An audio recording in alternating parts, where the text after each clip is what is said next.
Greetings, humans and fellow fairy creatures. I'm finally back. It's been just under a month since I last streamed. And it feels like forever. I was thinking of streaming while I was in Maine visiting Devon, but yeah, the equipment that I have just isn't ideal for streaming. It's a good gaming laptop, but it's not good for gaming and streaming at the same time. And I'd rather just wait till I get home to just dump the whole slideshow on you guys, bore the shit out of you. And your Wi-Fi sucks. I didn't want to say it, but yeah, I mean, it is what it is. I mean, for what it's worth, the only reason why my connection is so as good as it is because I'm using Ethernet. Because my router is like, I'm touching it right now. It's like right next to my computer, and it's wired. The Ethernet's wired directly into my computer, so there shouldn't be any connection problems. And if there are,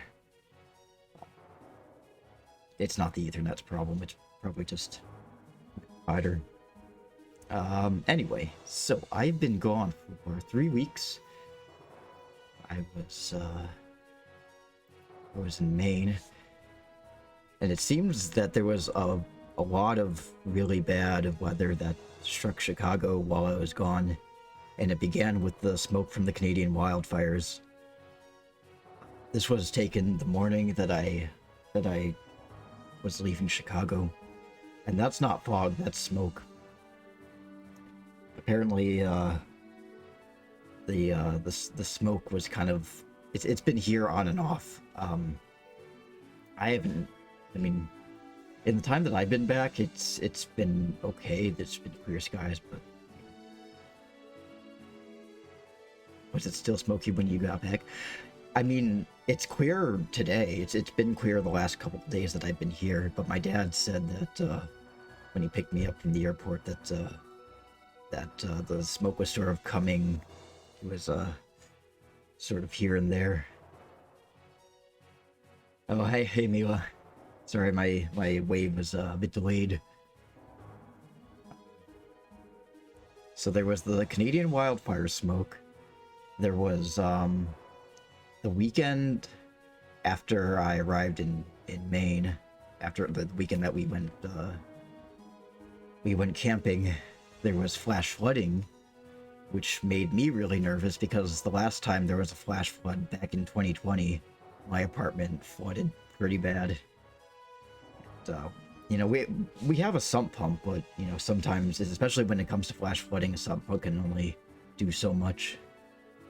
So I was super nervous. I was texting my upstairs neighbor to go downstairs and just tell me if my apartment is flooded or if my rugs feel damp in any way, so that I know that even if the water had gone down, if If the rugs were wet, uh, that, uh, that means water got into my apartment. But luckily it didn't, so my sump pump is pretty good.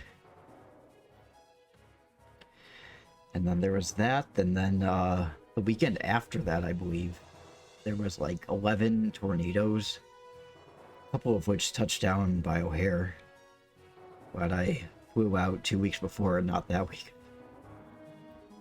Anyway, I finally got to try Devin's boiled dinner.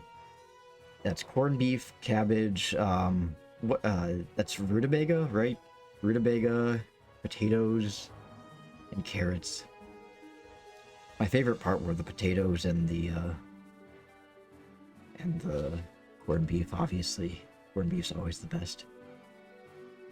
And one of my coworkers, when I showed her a picture of Devin's boiled dinner when he made it for St. Patrick's Day, she sneered at it. She's like, "Oh, that looks so unflavorful." And it's just like, it's good. Just because it doesn't look spicy, you know, it's not like flaming red doesn't mean it's not good. Anyway, but I got to eat boiled dinner and she didn't. So, oh, sorry, it's a little bit loud. Devin and I went camping in the White Mountains in New Hampshire. On the way there, it rained pretty bad. It's like,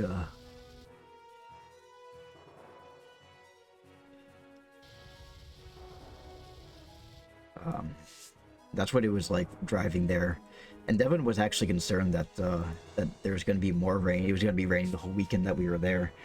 But to our advantage, well, one, when you're in the mountains, you know, everything tends to, when it's raining, go downward. If you're at the top of the mountain, you don't have to worry about flooding. But you know, there's still rain. It's just our campsite had, I think, enough tree cover that it was kind of keeping the rain off.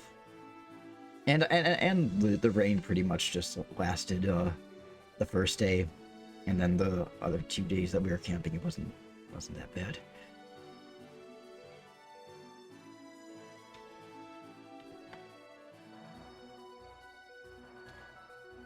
Yeah, spicy is the only flavor. Sorry, countries that mostly use garlic, herbs, and vinegars, or tomatoes. Like tomatoes, like it's not spicy, but it's very flavorful. I don't know. I just kind of hate that. I mean, like I get it's sort of like a joke to rag on, you know, quote unquote white people food because it's bland, but like just because something's not spicy doesn't mean that it's bad. You can have flavor in other ways. Okay, so that's the rain kind of let up when we got into the White Mountains. I forget. I think this was fairly close to the campsite. They're not really a seasoning though. But what I'm saying, well, garlic's not seasoning really. I mean, I guess it kind of is. What I'm saying is that, you know, there's different ways that you can flavor food without, you know, overloading it with like talcum powder and you know, curry powder and shit. I'm like not ragging on it. It's just, you know, it's kind of, I get a little bit annoyed when people, you know, act like, oh, if it's not like setting your tongue on fire, then it's not good. But it's so beautiful out there, and maybe it's just my Midwestern brain thinking that. Like I'm sure if you live out in this way or in that direction, if you live out in the mountains and you see mountains all the time, you're just kind of like, it's whatever. But I'm from the Midwest, and it's very flat, so we don't get mountains like this. The most non-flat that we get is like valleys by the river, and maybe like a hill. Hey Neri, how's it going? We got to hang out with Neri when we went up to Canada, but that'll be later on. This was Russell Pond, which is where we went camping. This was about as bad as the rain was while we were camping, and then after that it was just kind of overcast or sunny.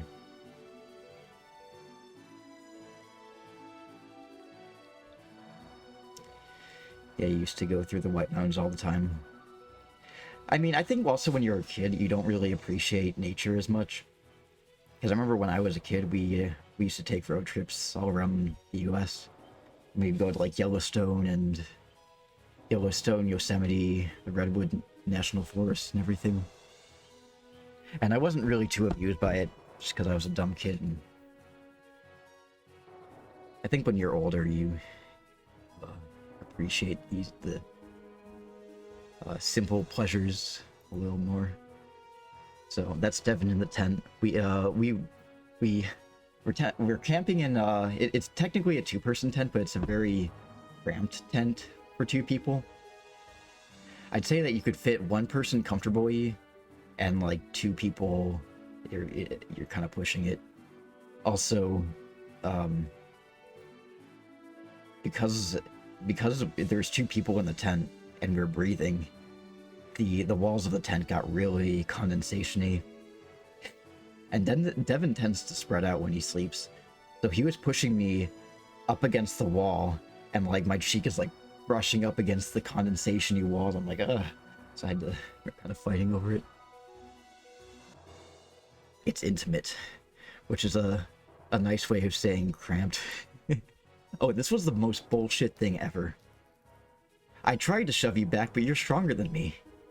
This is the most bullshit thing ever. So we camped for 3 days and we didn't shower the entire time. I think we kind of attempted to take a bath with like just pouring like shampooing our hair and then like pouring a bucket of water over our head because of this bullshit. The showers, if you wanted to use the showers, you had to go to the ranger station, which didn't even look like a ranger station. It was basically just an RV in one of the campsites. It wasn't like like a brick and mortar building. You had to go to the ranger station, and then give them money. Actually, you know what? I think it was just like, I think it was coin operate or quarter operated. I forgot if it was quarters. Yeah, it's quarters, not like tokens like Chuck E. Cheese tokens. But this is the reason why we didn't shower.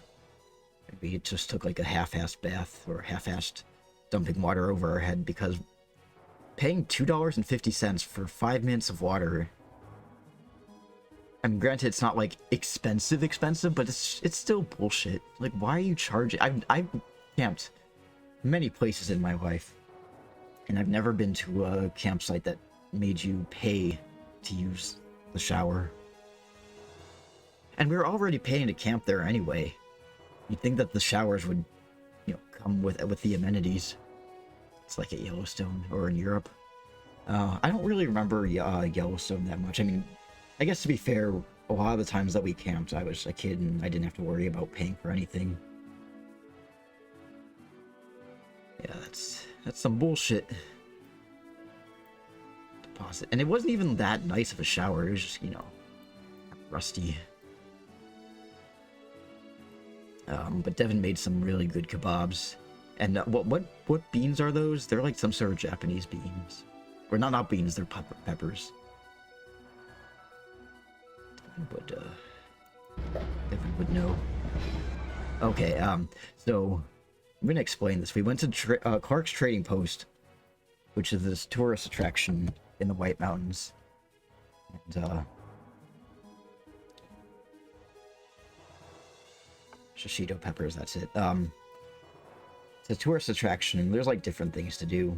There's like a bear show and everything, and there's a short little train ride that you can go on, and there's this guy called the Wolfman who drives around on this on the Jeep and terrorizes you and pulls out his gun. It's no bullets in it. Pay no attention to that hole in the ground back there. It's a mine. Not yours. I mean, it's like kid-friendly insults, like, it's a mine, not a yours. But they, I saw a bunch of kids on the train who had these pop guns, like what's his name? Winnie the Pooh has. And I wanted one, because I'm basic. I got one.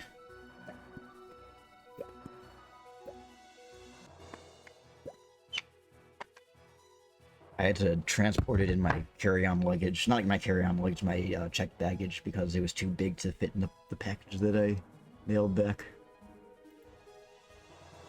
So this is the bear show that they have. I'm still not completely sure how ethical it is. I've been told that they treat the bears well. So, I don't know. That's about all I have to say about it. It was an entertaining show. They've been doing like this for, I think, since the 20s, right?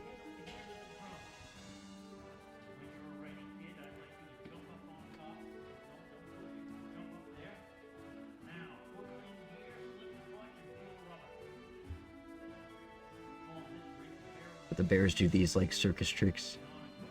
Again, I know some people will have hang-ups about wild animals being trained to do like circus tricks and stuff, and just using animals for in the circus anyway, but you know, whatever. It started with a sled dog show, and then they got bears. Oh, I see. But yeah.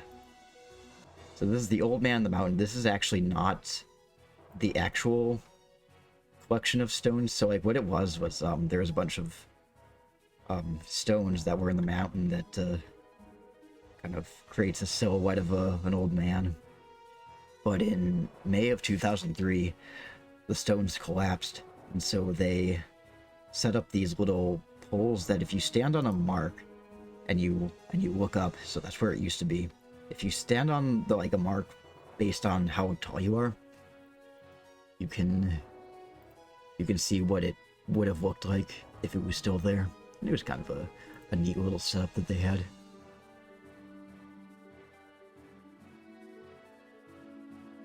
Dude, they still have the sled dogs.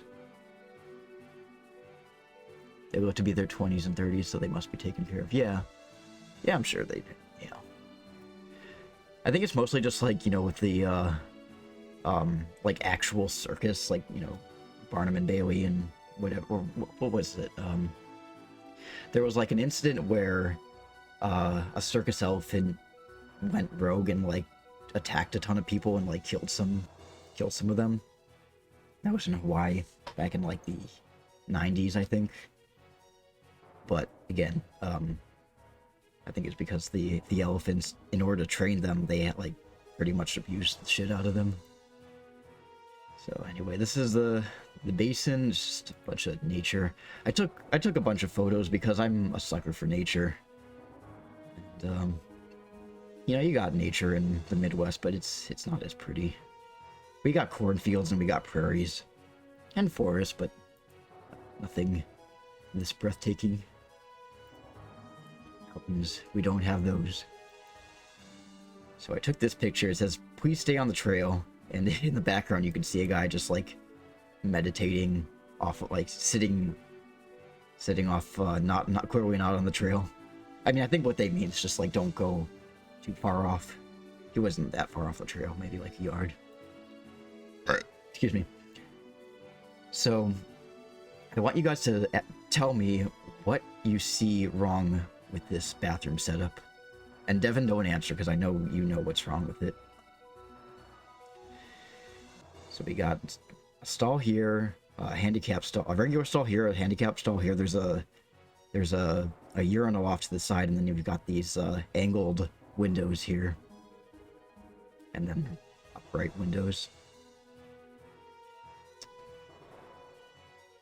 So you wouldn't notice too much if you went into the bathroom during the daytime, and I didn't.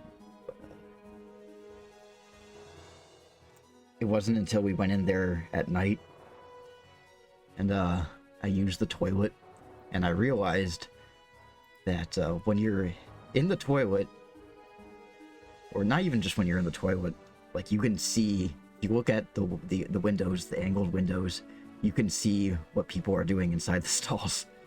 So that's not really the best setup. You can see Devin's over there brushing his teeth or doing something. It reminds me of when we were in Texas. We went to this steakhouse in Texas, and they had these, the floors were really, really shiny. So shiny, in fact, that you could see into the stalls next to you because it reflected. Devin caught pissing on camera. If he was pissing in the sink, right?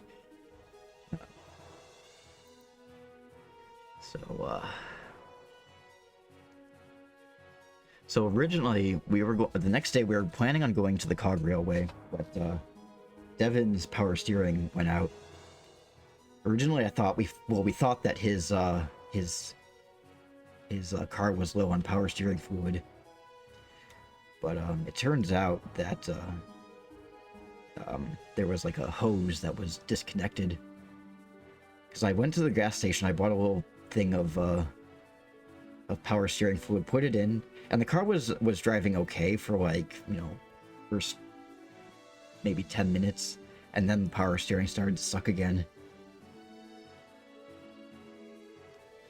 Just gonna say Texas. Yeah, that bathroom had interesting sinks. They're like the sinks were in the shape of Texas, but the floors were just way too shiny. Yeah, we filled up the power steering and then it just drained right out. So there was something wrong with the return hose. So we had to take it into a mechanic shop that was in town. And we played some mini golf while we were waiting. Pretty much took all day. And it was a nice way to pass the time. We sat by the river and just chatted. And then the next day, we packed up the tent and we left. We finally got to go on the Cog Railway. So for those who don't know what the Cog Railway is, it's a train that goes all the way up Mount Washington, which is the highest of the mountains in the White Mountains range. And the elevation is 6,288 feet, or 1,917 meters. And so this guy decided that he wanted to build a train that went up the mountain, and people thought that he was insane. But the way that it does it is that it has like regular wheels, but then it has this little cog mechanism between the two wheels. It's kind of like if you've ever been on a roller coaster when it's first going up that climb. You know, it has the regular wheels and then it has a little cog mechanism that locks it into place so it doesn't, you know, ride backwards. Oh yeah, you got to see the mink swimming in the river. The fish. And sorry, it's a bit loud, but there are two types of engines. That's the steam engine, and you might notice that the engine is angled. It's at an angle, and the reason why it's like that is so. Devin, could you explain it? It's like it's so that when it's going up the mountain, that it's actually level. We weren't able to book a trip on the steam one. We had to go on the more futuristic looking one, which I mean is just as good, but you know it's not as cool as being on a steam train. It's so the boiler stays level when it's going up. Yeah, that's it. I forgot the name of it. You know, the thing that cooks the coal. That's the one that we went on. What was it called? Yeah. It's not the steam one. It's the future train. And so when you're going up the train, or not going up the train, when you're going up the mountain, the tour guide lets you stand in the aisle and like take pictures and stuff, and which is nice, but at the same time, when you let a bunch of opportunistic tourists do that, you're always going to get someone who like, you know, just hogs the entire aisle and just like blocks the whole way. And the boiler doesn't cook the coal, but okay. Devin, I'm not an engineer, okay? I don't know how trains work. Yeah, it was very tilted, but when you, I did get to stand in the aisle, as you can see in this photo. And when you're standing in the aisle, like, you don't really fully comprehend how steep of an incline it is until you're standing up. Like, you really have to flex your leg muscles to stand. It's a video of going up the cog railway. I didn't take too many videos because I didn't want to be, you know, that asshole who's taking too much time at the front and not letting other people see and have their turn. I mean, there were people like that. There was like several, which kind of pissed me off, but whatever.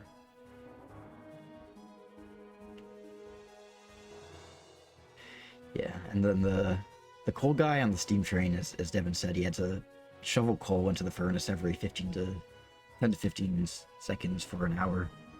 He had to literally die. And he's probably standing up while doing it too. So you can see these trees here. These are evergreen trees and they're very short.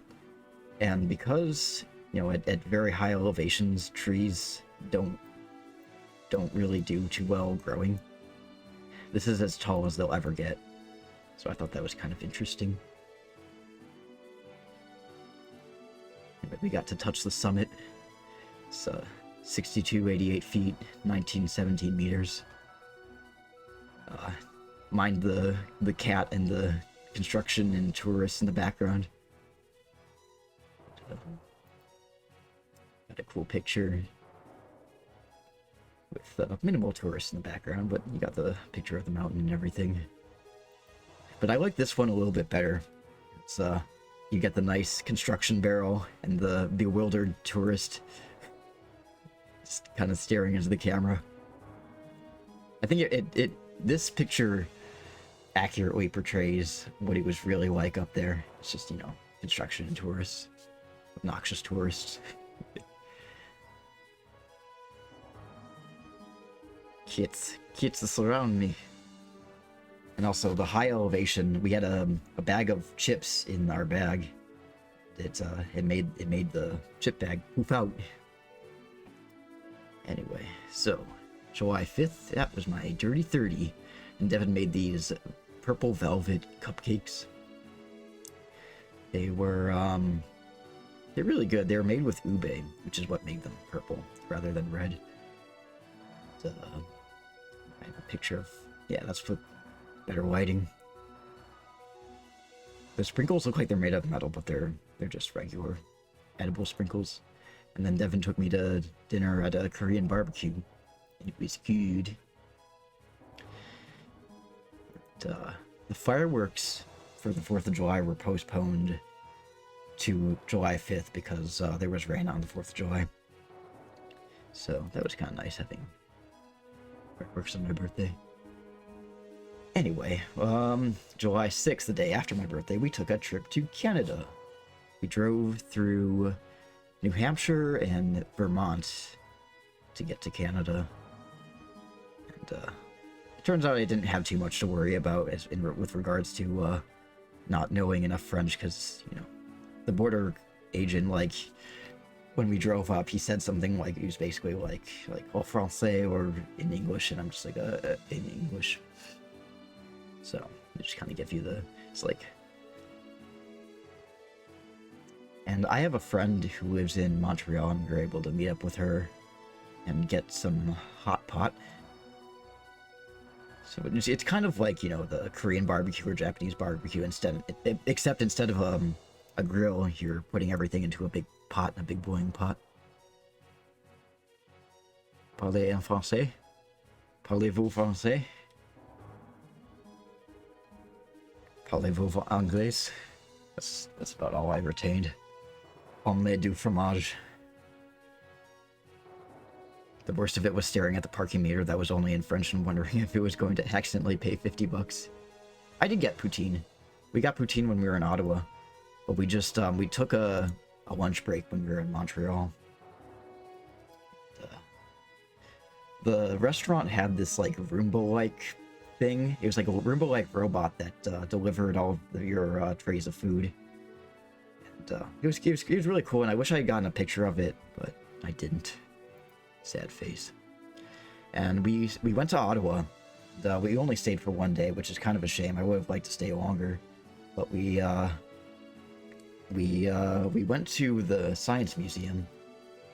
We met up with Ad there. He's not going to show up in any of the photos because he doesn't want to show his, he doesn't want to be shown. But that's Devin standing outside the museum.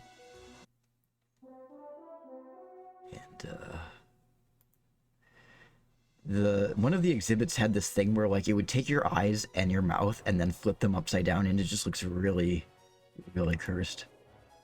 And, there's some other things. And we went to this place called Level 1, which is a bar and a restaurant that has well, like, I think, like, well, I mean, obviously it has like food and drinks and everything, but for an $8 cover charge, you can play all of the, they have like a bunch of tabletop games on the shelves, and you can play as many as you want for 3 hours. We didn't play any games, but we did, you know, hang out with Neri, Shawnee, and Ad, and we did get poutine. And we also got a beaver tail. It was good. Neri took this one. Oh, and I have to show you guys some things that Neri made. Shawnee gave me a birthday card. It's up on my shelf. But this is a birthday gift that Neri had made. I think it was what year was this? It was either last year or the year before. But there was this, and then this is a new one. Excuse me. It's Oren and Zane visiting Ottawa. It's absolutely amazing. And I'm glad that this was printed on a matte photo paper, so that, like, my ring light's not reflecting off of it. I love it so much. I have to clear up some space on my corkboard to make room for it. Or maybe I just get a new corkboard. Let's see. Oh, Devin's out of shot. Oh, right, where else? Okay. Yeah, we got to see convert your wall to a corkboard. Basically, I need all the corkboards. I also tell people whenever they go somewhere and if they're asking if they should bring me back a souvenir, I'm just like, you know, bring me back something cool, but if you can't think of anything, just get a fridge magnet, because I need more fridge magnets to, like, hang stuff on my fridge. Yeah, we saw not Big Ben, we saw the Canadian Parliament with the cranes next to it. And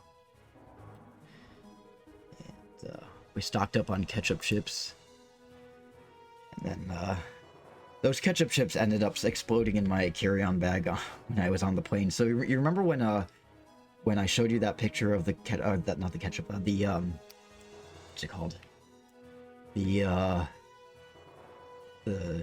potato chip bag that it had inflated when we went up Mount Washington because of the elevation. I figured something similar would happen to the ketchup chip bags when they were in my carry-on when they were on the plane. But I didn't really predict that they would, like, explode. When I opened up my bag, like, there were chips everywhere. I'm like, oh, fuck. They had opened up. Anyway, so that's the end of that.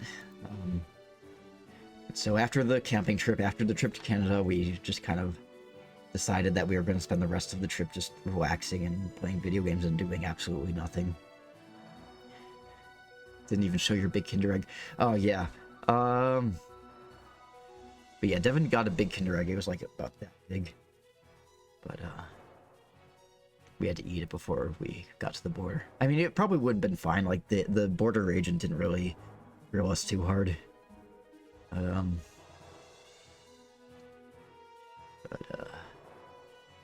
know, we probably could have smuggled in Kinder Eggs. It's $1,000 per egg if you're caught. We didn't want to risk it. But that's Devin in his looking glorious in his fencing gear. Went to a couple of his fencing classes. Then we went to Portsmouth, New Hampshire to get lunch with his mom. Went to an Indian restaurant. This was, like, so good.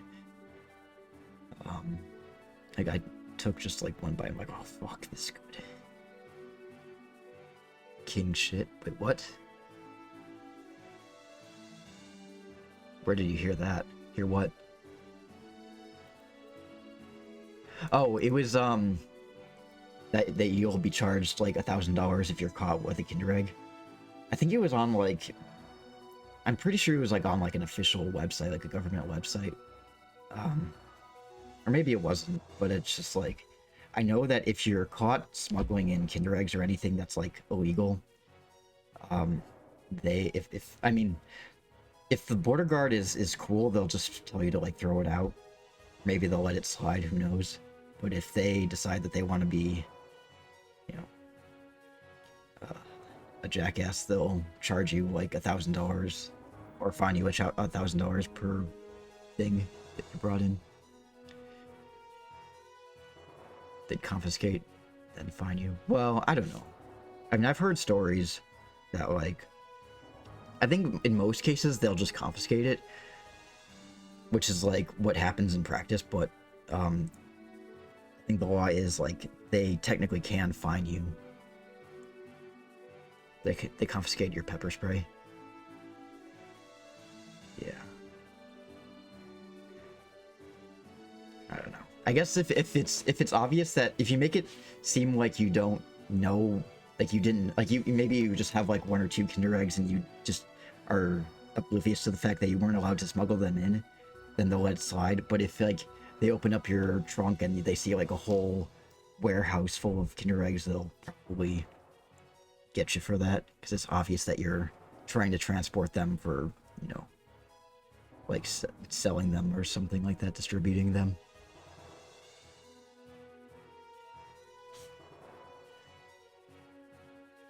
He gave us a look when he saw the ketchup chips.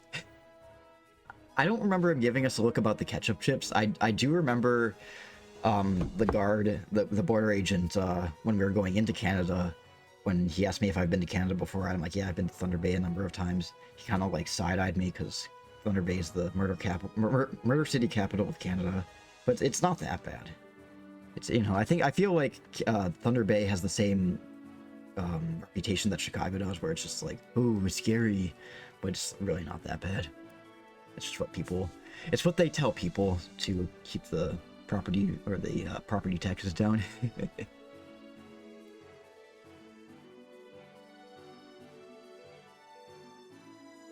Yeah, the border guard coming back was like, not allowed to defend yourself, and basically rolled his eyes.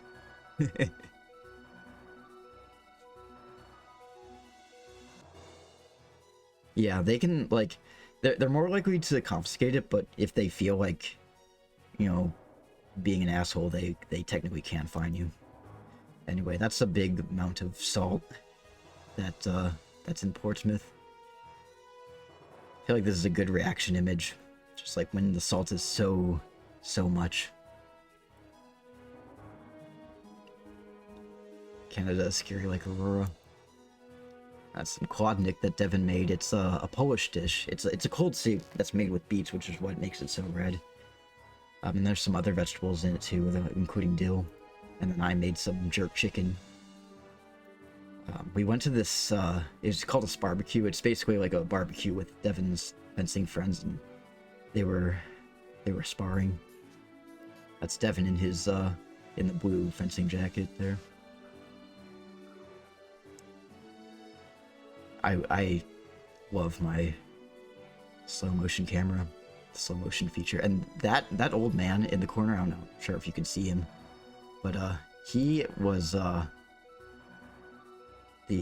host's next door neighbor, and he came over and he didn't even like eat or anything. He just kind of started talking to people about the Nazis who the space Nazis who set up a base on Mars and have developed like anti-gravity technology or something like that. It was just like it was definitely one of the conspiracy theories that I haven't heard before. It's just like, you know, I'm used to hearing stuff about flat Earth or like vaccines or something, but Nazi space Martians with anti-gravity technology is definitely a first for me. And Devin's friend, the host, was like trying to sort of like get us away from him without being explicit about, like, you know, just trying to outright tell the neighbor, like, can you just please leave and, like, not to us about your conspiracy theories? Because he wasn't even invited, he just kind of invited himself over. In fact, me and like 2 other people were sitting in these chairs that were in the like little shell cover thing, and he was talking to the 2 people that were in front of me about the Nazi Martians, whatever. And then the host comes over and he's like, he says to all 3 of us, like, can I borrow you 3 for to like judge the competition or something like that? I'm like, oh, okay. I don't really know much about the rules of fencing, but whatever, I'll come over. And then, like, later on, I went up to him, I'm like, okay, so what do you need me to do? And he's just like, oh, I don't need you to do anything. I was just making him an excuse to get you away from him. So, yeah. And, anyway, I returned home, and, my first flight was, so I had 2 flights. I had a flight from Portland to Baltimore, and then a connection from Baltimore to Chicago. And my connection originally was like less than an hour, but my first flight, the flight to Baltimore, was already delayed by like a hell of a lot. And in fact, when the flight, when we landed in Baltimore, my flight to Chicago was already boarding while I was still on the first plane. I'm like, fuck. So and it was just my luck that the gate to my next flight was literally all the way across the airport. I had to run from one end of the terminal to the other, and I was so out of breath and my legs were burning, it was awful. But I did make it onto the plane, and since it was a Southwest flight, I was in like the first boarding group, like A22 or something like that, but I boarded last because I was way late. But there weren't very many people on the flight anyway, so I still got a window seat. However, when I got to Chicago, go to the check baggage carousel, and my luggage doesn't show up. And it turns out that my luggage was left in Baltimore because even though I made it onto the plane, my luggage didn't. So I had to get it mailed to me, and it did make it, you know, in one piece, and my little pop gun also made it without, you know, getting broken. But yeah, that's pretty much it. I think I'm gonna change the category. It's almost time for Radiata Stories. That was a bit longer than I was expecting. It's about 45 minutes. I was expecting it to be around 30 minutes, but yeah, I talk too much and I say too many things. But, anyway, let's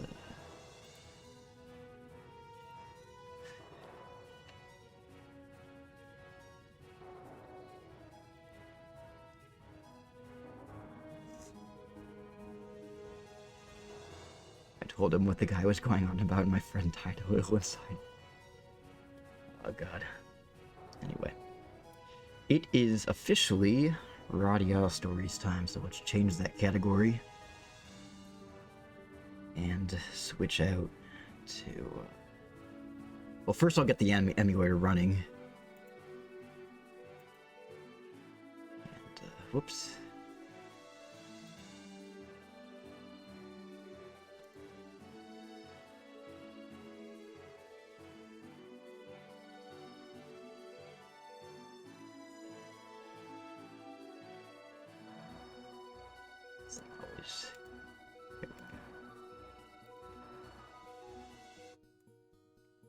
Alright.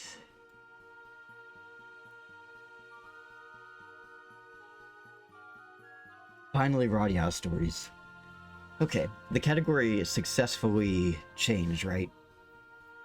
It says Radiata Stories now. Just wanted to make sure. Doesn't still say travel. So, where we last left off, we had completed the non-human path. Yeah, there we go. My spot has confirmed that it indeed says Radiata Stories. We finished the non-human path. And now we're going into the Dragon Lair cave.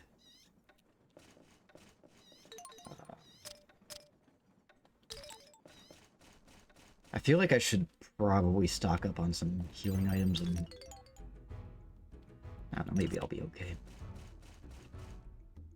We got a lot to get through, and I already wasted like 45 minutes with the vacation shit. I feel like maybe I should just make it like its own separate stream. I don't know. Next time I'll just make it a separate stream and not put it in the like regular gaming stream.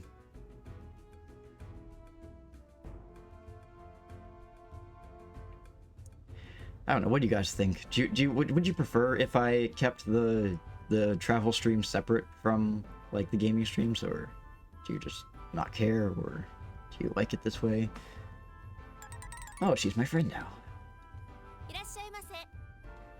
Alright.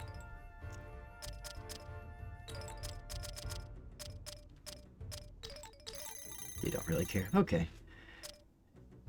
Of course, Devin's one of those people who he'll show up to the stream regardless of what I'm playing, but I know that there are some people who they're only here for, you know, a specific time of game, and I get that. I'm kind of one of those people too. Like I'll follow somebody who's playing Radiata Stories, they're streaming Radiata Stories. And then they'll like switch what game they're playing midstream, and I'm just like, alright, bye. I mean, if it's like a game, if the game that they switch to is also one that I like, I'll stay. But I don't know, it's like they go from Radiata Stories to like, you know, like TF2 or something like that. And it's just like, not interested. Or what's that other game called? Valorant.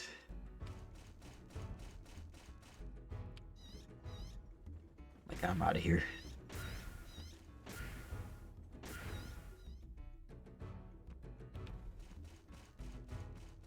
Hey, Ad. You just missed the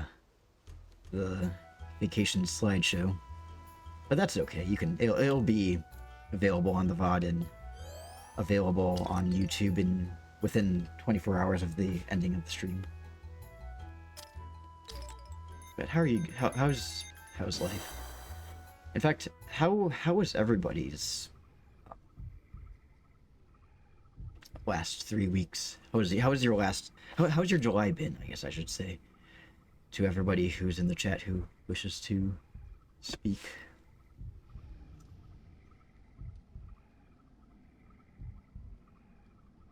I was just talking about how I wish that both me and Devin wish that our trip to Ottawa was longer. And if we ever go again, we'll make it longer than just a day. Excuse me. I mean, technically it was a 3-day trip, but 2 of those days were spent driving. I'm doing good. Which dragon do you think that we should kill first? We've got the fire dragon, we've got the water dragon, the wind dragon, or, excuse me, the earth dragon.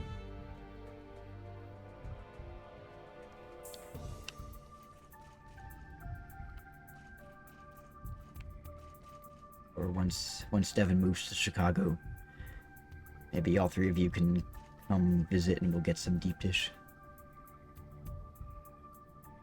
Take you to see the bean.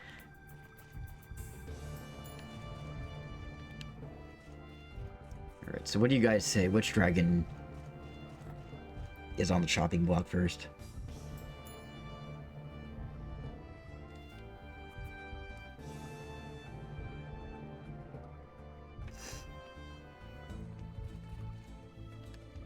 I feel like the water dragon, since he was the first to go down in this timeline, it's only... Oh, Earth Dragon. Okay, we can do that one. I was gonna say the Water Dragon, because he was the first to be slain, in general. We can do the Earth Dragon. If you want to go by difficulty, then Safe It or Parsec would be the easiest. Yeah, maybe it would be best to just ease ourselves into it. Thanks for the advice, Ed.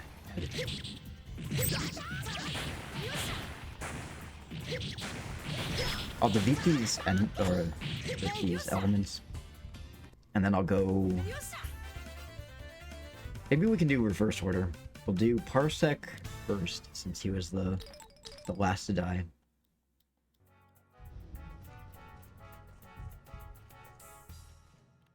Sorry, Devin.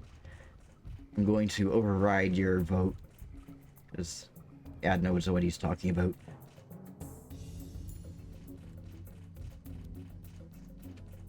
I always get lost in this fucking place.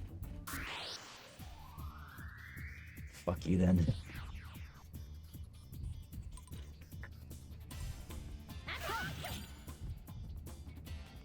Sorry, I'm thirsty.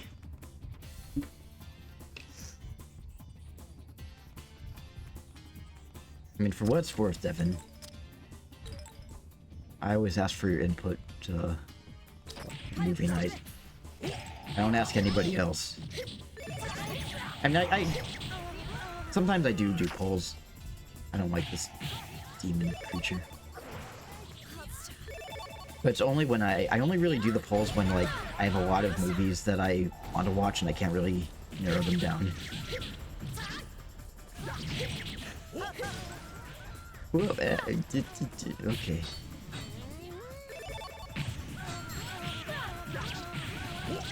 Oh my god.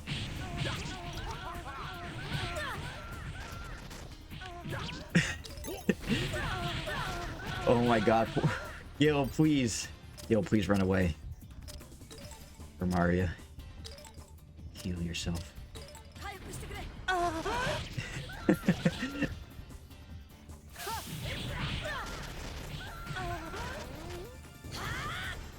This thing's going down.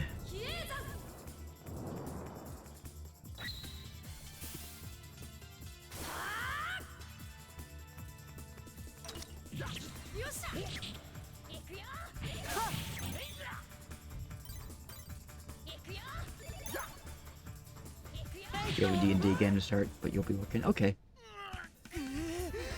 He just laid on the ground while the battle ended. But yeah, have fun with D&D. Thanks for the work.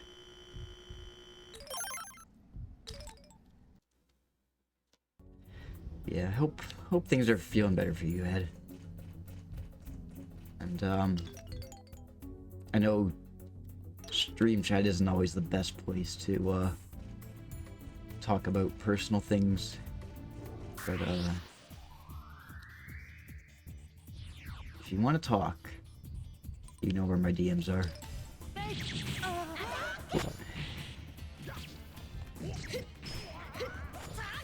See, take this as an open invitation.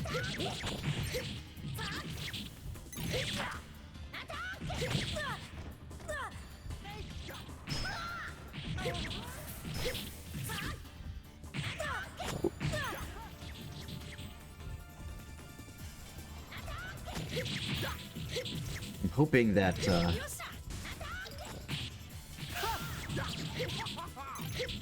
fighting these enemies will help level me up enough to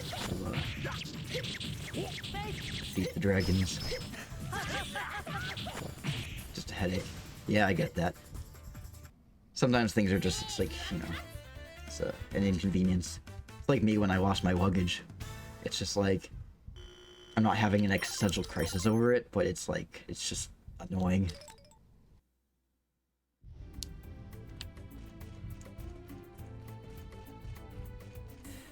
I know Devin's dad has had the worst luck when it comes to airlines losing his luggage. And that never happened to me until a couple days ago. And I was just thinking when I was on the plane that, you know, it's just like I've had surprisingly good luck with flying. Like, I've never had my luggage lost or not very many hiccups. But I suppose that everybody's luck runs out one way or another. And how ironic was it that as I was thinking that, my luck would run out. Or smuggles apples into Mexico by accident. Oh yeah, that's a funny story.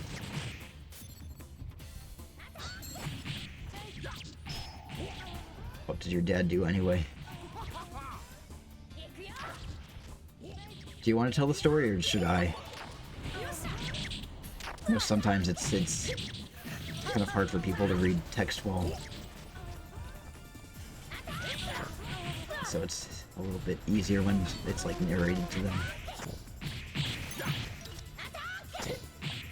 You do it? Okay. So, and Devin, you can, correct me if I'm getting any details wrong, but, Devin's dad took a trip to Mexico somewhat recently, I forgot when it was, and, he always brings, like, snacks. And he brought a bunch of apples to snack on the way. But when he was going into Mexico, border control or TSA, whatever, I think it was TSA, they saw his apples and they're like, yeah, you can't bring these in because, like, it's not that they think that it's gonna be like a bomb or anything. It's more has to do with like contamination and the fact that produce can oftentimes carry parasites and like other nasty creepy crawlers that they don't want, you know, going into other countries. And so they made him throw out his apples, and so he's like, okay, sure, whatever. And he did throw out his apples, or at least he thought he threw them all away. And it turns out he goes to Mexico, spends his trip there, and then when he's coming back to the US, it turns out there was one apple that was at the bottom of his bag that they had missed. And so security's just like, where'd you get this apple? And he's just like, oh, I brought it from Maine. And they're like, wait a minute, so you went into Mexico with this apple, and you were there for like however many weeks you were here, and then you came back. Like how were you able to smuggle this in? And they ended up pulling him aside and questioning him. I don't know how long they questioned him, but it's like after a while they figured out that, you know, he didn't do it intentionally, and it was just a mistake, an honest mistake. But kind of a funny little misadventure. It's a worldwide apple. That apple was a sovereign citizen. It doesn't need a passport or any sort of identification, and it certainly doesn't need to wear a mask.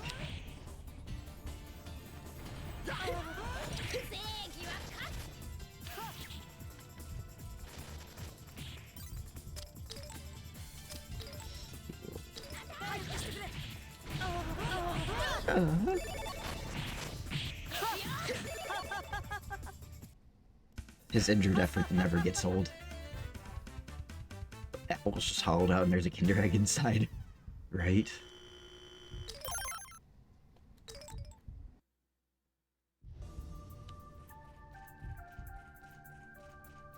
Alright.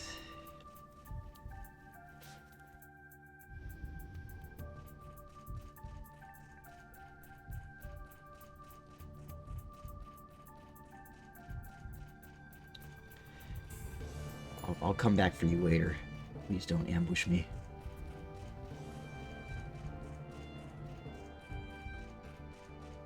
Ah, fuck, I'm ambushed.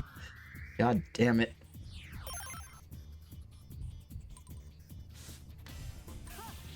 The USA is sandwiched between two sources of Kinder Surprise eggs. Actually, you know what? Speaking of Kinder Surprise, so there's this Polish bakery and deli that's in Portland, Maine that Devin had wanted to try out for a while. See if they have Kaszanka there. Kaszanka is blood sausage. And we went there, and you won't believe what they have. They have Kinder eggs. And like, we were staring at it for like, well, at least I was staring at it for like a solid minute. I'm just like, are those real Kinder eggs, or are those like like some sort of like off-brand, like, are they those stupid Kinder Joy that's like basically just Fun Dip?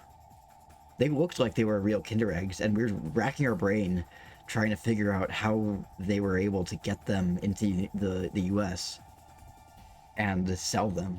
I kind of wanted to buy one, They have Polish Kinder Surprise eggs in that Polish deli. Devin, next time you go in there, I want you to buy one of those Kinder eggs and tell me if it's like a real Kinder egg or if it's like a fake one. Because you may have just found your new Kinder Egg dealer.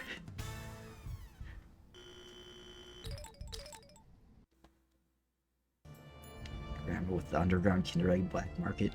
Well, the funny thing too about that is that when we the Kashanka wasn't in the display case. We had to ask for it, and she had to go into like a back room and get it for us. And I think it was because like it was like frozen in a freezer. And I think the reason why is because not many people ask for Kashanka because they're kind of grossed out by the concept of blood sausage. So we had to specifically ask for that, and that was like hidden in the back room. But the Kinder Eggs were on full display on the counter. So, hey, you got blood sausage. You got the goods. You got the eighth. Could you give me an eighth of a Kinder Egg? Which is too bad because it's delicious. It is good. Oh. Thanks, Maria.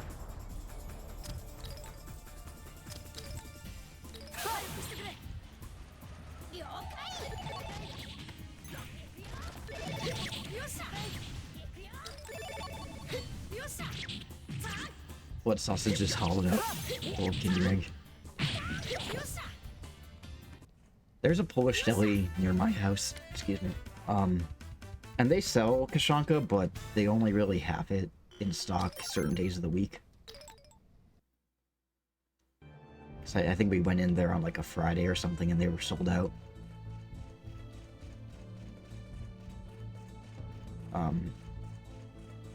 And they told me to come back on like a Tuesday or Wednesday when they make the fresh stuff. Because I guess Kashanka, at least in Chicago, is popular with Polish people. Maybe it's because there's not as big of a Polish population in Maine.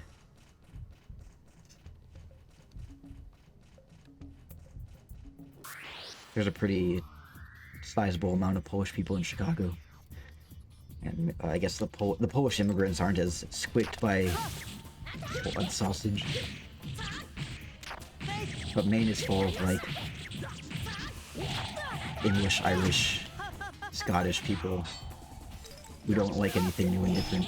That and tourists. Everything is just a Kinder Egg, you know. I want to make that meme that's like a picture of the astronaut looking at the Earth, saying like, "Oh, it's all Ohio, always has been," but with Kinder Eggs. It's hollowed out Kinder Egg, always has been.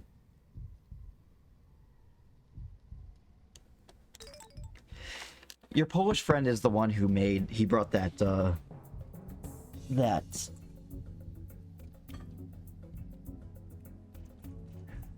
what was it, that drink? It was like kind of like a sangria sort of drink. Kompot. Yeah. Find it funny that, well, I mean, he's Polish and he brought a Polish dish. Devin isn't Polish, but he brought a Polish dish.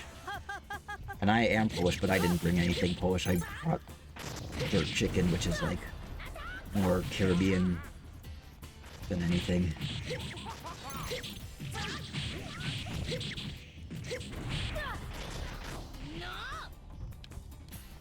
I'm the blonde guy with the glasses.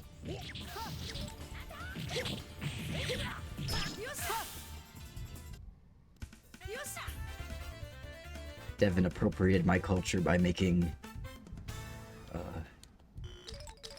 Polish soup.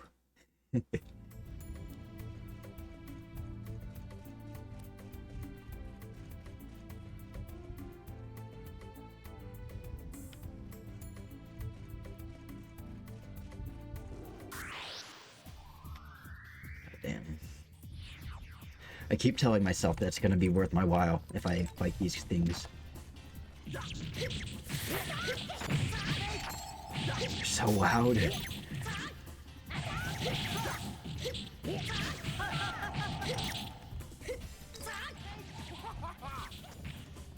Does he have a Polish last name?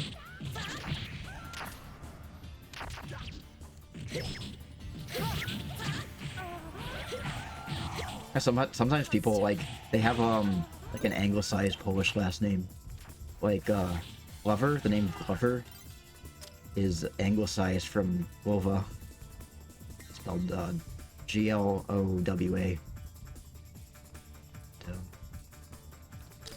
For Mario, please heal.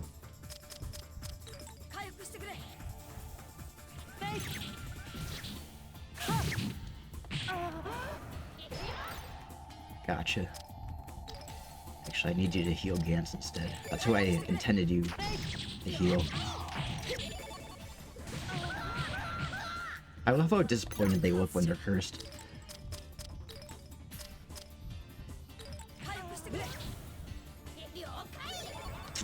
Come on.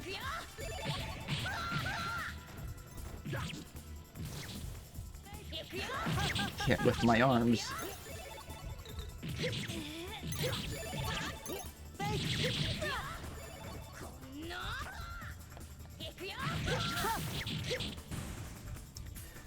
Gale's just hanging on by the skin of his teeth.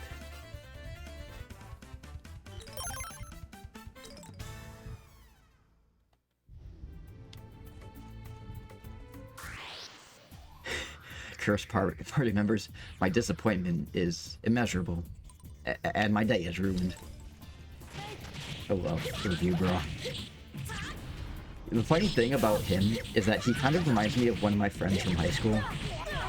As my friend was also kind of like this nerdy, skinny nerdy guy with like really long, spindly fingers. And my friend said that he doesn't like Review Bra, like he finds him creepy. I'm just like, oh, this would be a bad time to mention that you kind of remind me of him. If he reminds me of you. Yeah, it looks like he has a general English last name.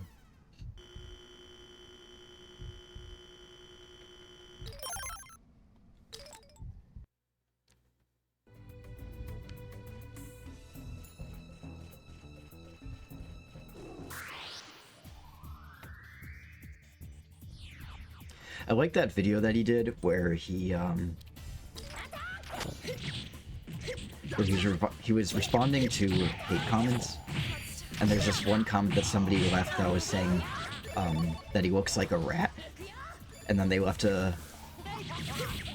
They said that he looks like a rat, and he's just like, okay, well, he looks like a rat, but I think we can do a little bit better than that. And so we dug. It's like I dug deeper. I dug with my little rat-like claws through my comment section, and I found something better. And it was he looks like an albino rat. And then there was a little emoji of a mouse. And he's like, I'm pretty sure that's a mouse and not a rat, but he did try.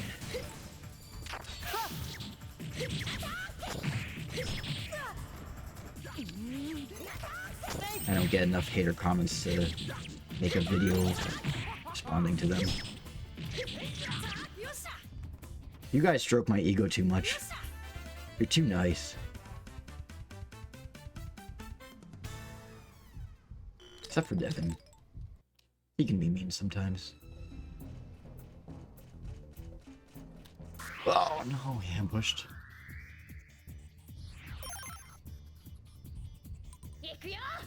Thanks.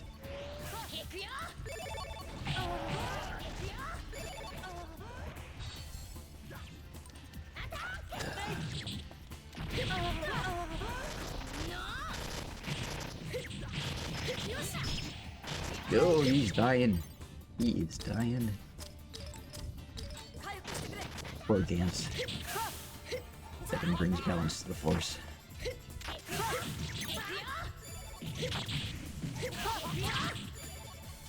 Use the force, Devin.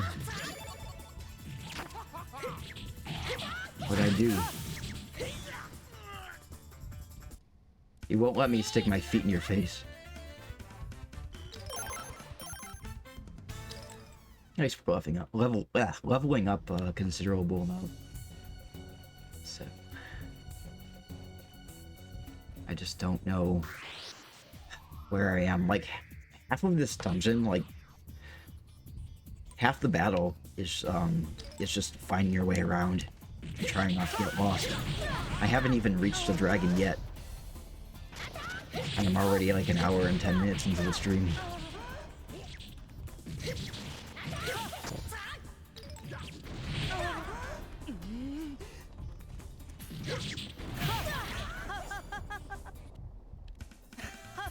Another mean thing that he does to me is that he pushes me to the outer edges of the tent and makes me eat the condensation on the walls.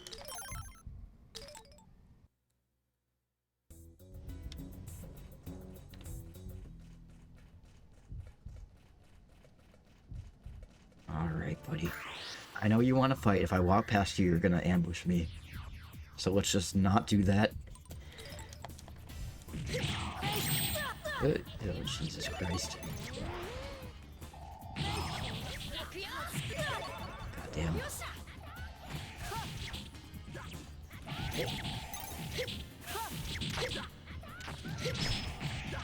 Push me back.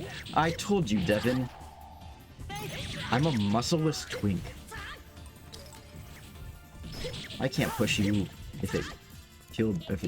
I couldn't push you to save my life. Pick me up.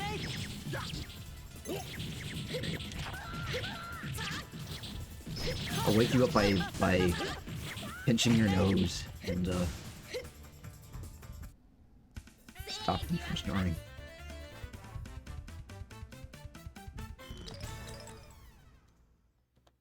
Devin doesn't snore. I'm just speak mean to him. Oh, no.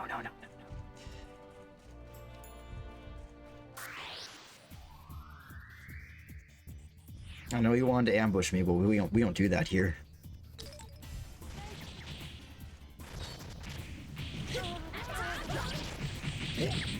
I just hate those fire elements. The other ones I can tolerate, but they just do that stupid, like, fire barrier thing that make Gil go, Continuous yowie noises from Gil.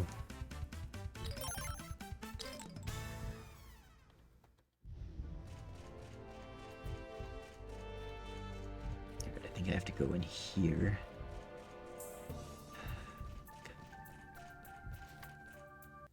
Here we go. Parsec, here he is.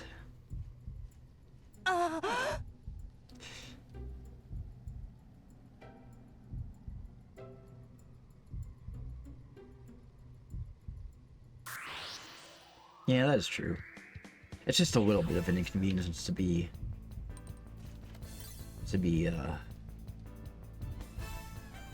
confused at the beginning of the battle. I'm just gonna volty the shit out of you.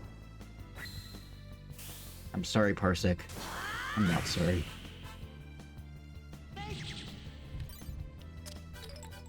I don't have the magic power to do that to him.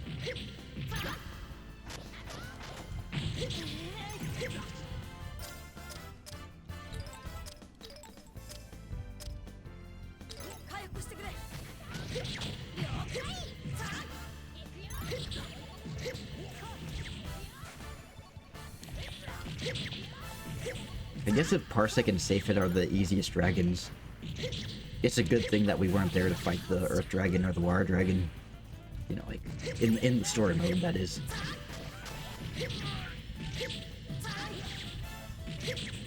So he's immune to Confuse, but he's not immune to Fire.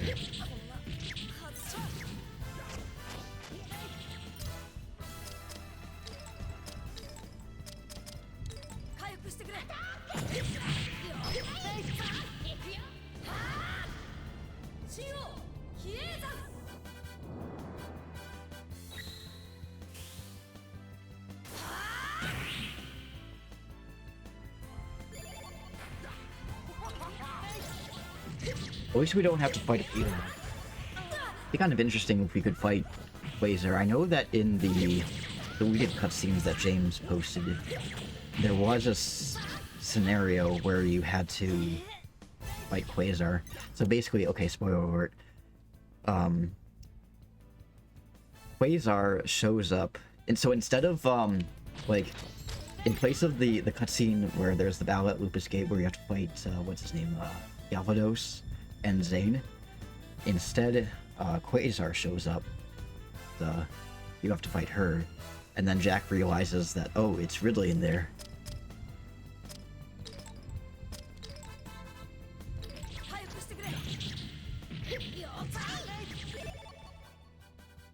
Is it a spoiler if it was a scene that never used? Well, what I'm referring to is the fact that Ridley becomes Quasar. But I mean, we're already at the end of the game anyway, so if you're watching the stream, I'm assuming you've also watched the ones previous to this one, and you already know what happens. Arya? Heal Gil. Don't kill Gil. Heal Gil.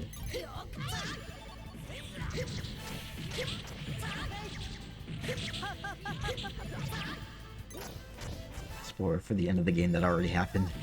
Yeah, it's like that person who got pissed off at me on subreddit for posting what really isn't that much of a spoiler, but also it's just like, come on, dude. This game's been out for, let's see, at this rate it's been out for 18 years. I think like at that point it was like 15 or 16 years. It's like this game's like over 15 years old.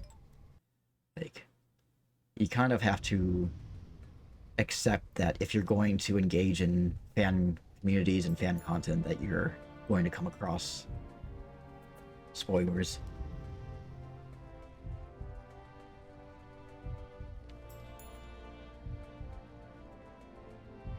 Do we fight Quasar? Oh yeah, we do. It's like is it like a battle that is easily missed? Because I feel like it's one that has been glossed over. I don't know. Anyway, yeah, it's pretty secret. Alright. I might have to either ask you for advice or reference the strategy guide so I can get that fight. We gotta kill all the dragons.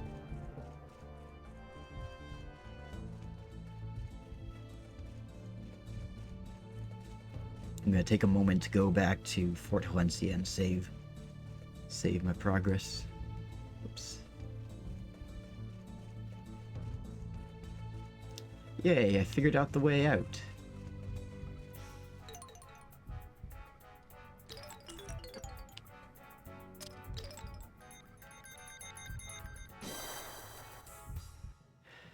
The way I feel reading Japanese prompts, sorry, not promises, Japanese prompts in this game and like Japanese menu stuff, having kind of forgotten a lot of the Japanese that I learned, is how Devin felt reading the prompts on the parking meter in Montreal. Save first.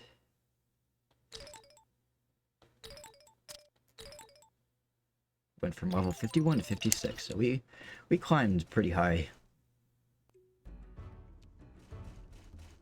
So you have to do the Dragon Lair Cave and the Distortion Corridor twice on every subsequent run of the post-game beyond the first fight. Quasar instead of Valkyrie in her room. I see. So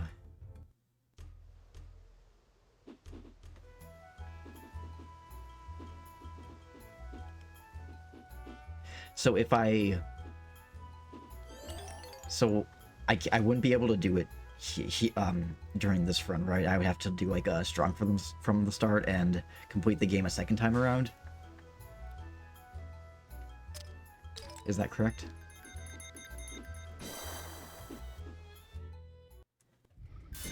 Yeah, like I vaguely understand, but it's been a long time. All right, we'll do We'll do Saphid next. I haven't used any of my healing items. Armaria's been pretty good about healing. Like Japanese, like I took Japanese in college, so I do know like a passing amount of it, but it's been so long, and Japanese is so different from English that it's been hard to retain. Whereas with French, I only took one semester of it in college, and obviously that's not enough to really even be conversational. But there are not, like, French is close enough to English that you can kind of understand like the basic gist of what they're trying to say.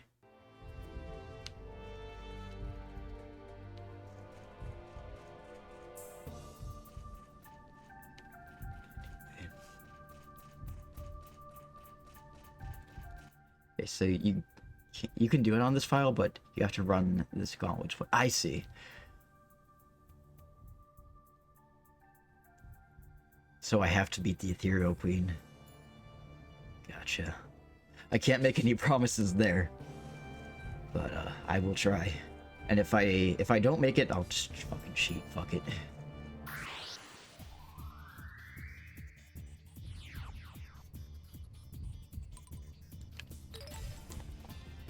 Four years of French, I can't even speak French anymore.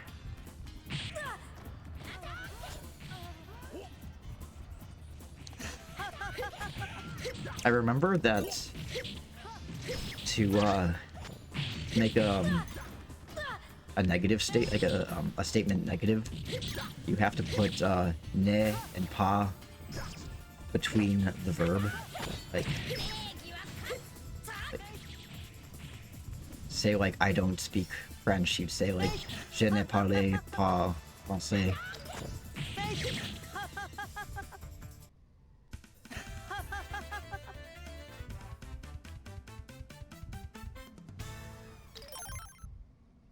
Which always messes you up. Because in English, it's just like, if you want to say something that, say something negative, it's just like, it's subject, verb, negative, like not, and then whatever afterward. Like, I do not speak, or so it's subject first, helping verb second, not verb, then object.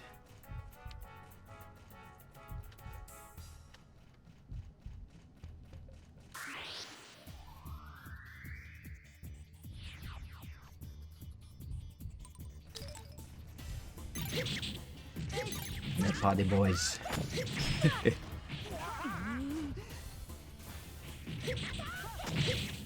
I remember reading, I don't know if like we read it, but like the, our French teacher was reading that, that children's book that's about the hen that is, she's asking her barnyard friends if they want to help her make bread.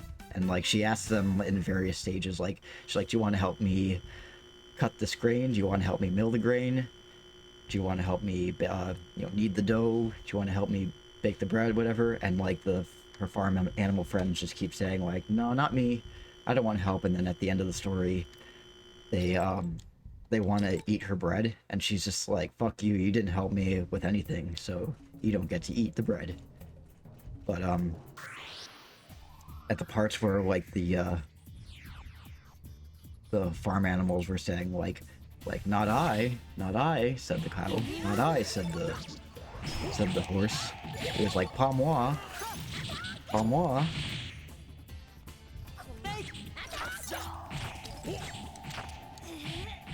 Not me, not me. Heal me, please.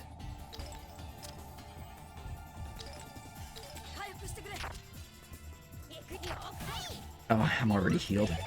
Well, that sorted itself out.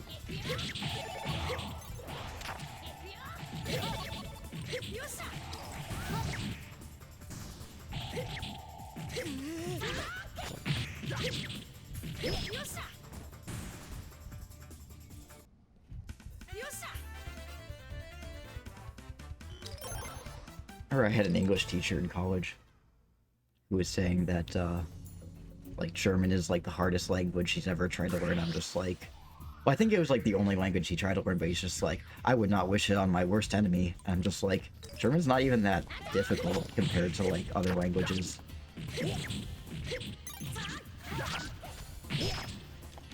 Like, dude, try learning Japanese as an English speaker.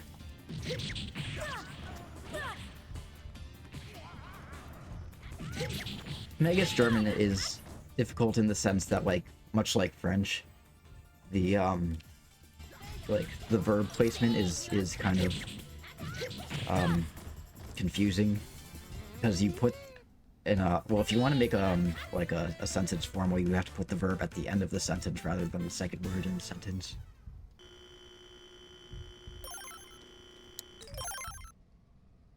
It's level 2 language. Or harder than French and Spanish. Maybe. I don't think the State Department knows what it's talking about. I find German easier than French.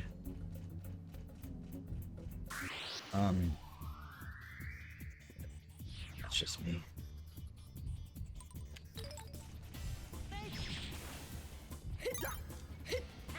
I feel like Norwegian's easier to learn than German.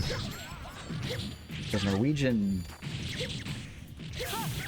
and Swedish, they the sentence structure is a lot more similar to modern English. And even some of the words too.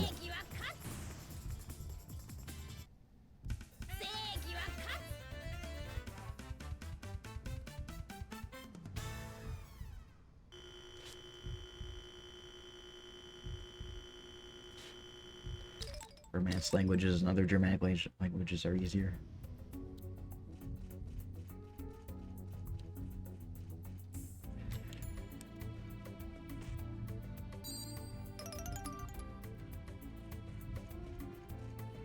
Bad how.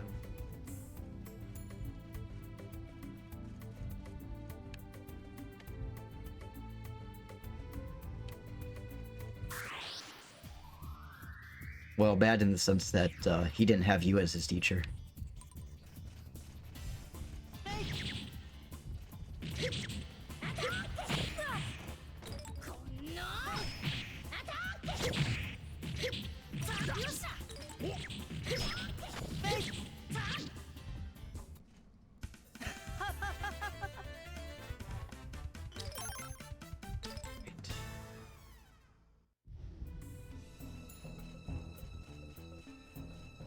Try not to get lost in this maze of a dungeon. It doesn't help that, like, every couple of steps I get stopped to get taken into a battlefield.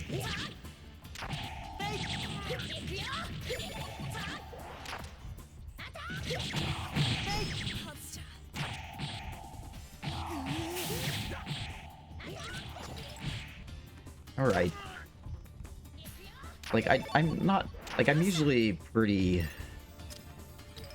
I guess, kind of understanding of, like, teachers and stuff. So there aren't very many teachers that I've had in my, academic career that, I could have say, or that I could say were bad. Because, like, at the very least, I can, like, acknowledge that they're at least trying to make it enjoyable. Like, yeah, whatever. But I have had bad teachers. Like, there was, the English teacher that I had in, my first year of community college. The same one who said that German was really hard. He was kind of a bad teacher. He would just... I don't even know if it was, like, that he didn't care. Or if it was just that he flat out did not know how to teach. Because he would spend the entire class, just rambling about nothing. Like, he would ramble on and on. The class was 50 minutes, and it was 50 minutes of me just zoning out. And I figured out that if you checked the textbook, like the end of each chapter of the textbook, it would have the prompt for the next essay that we had to write, the next paper.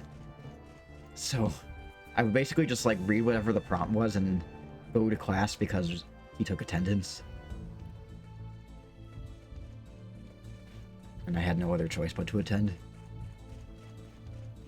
He was the one that would talk about, like, he started off the class talking about whatever was relevant to, like, our essay or whatever. But then it devolved into like a ramble about Buffy the Vampire Slayer or something like that. And I'm just like, how is this relevant?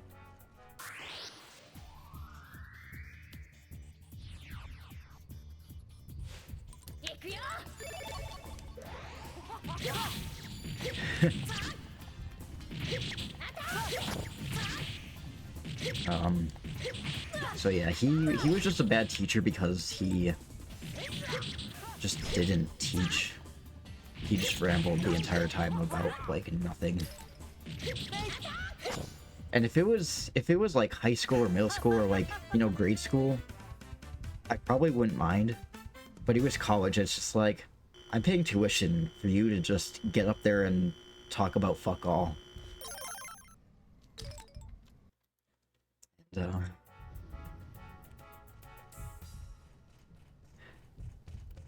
I've had 3 acting teachers, like drama, acting, theater, whatever. And 2 of them, like, I mean, like, they were good teachers, but like 2 of them just kind of had that, you know, that art teacher mentality, that like really toxic, like, they very clearly have favorites, and they will bend the rules for you if they like you. And whether or not they like you depends entirely on whether or not you're involved in their theater productions. If you're not involved in their theater productions, they couldn't give less of a shit about you.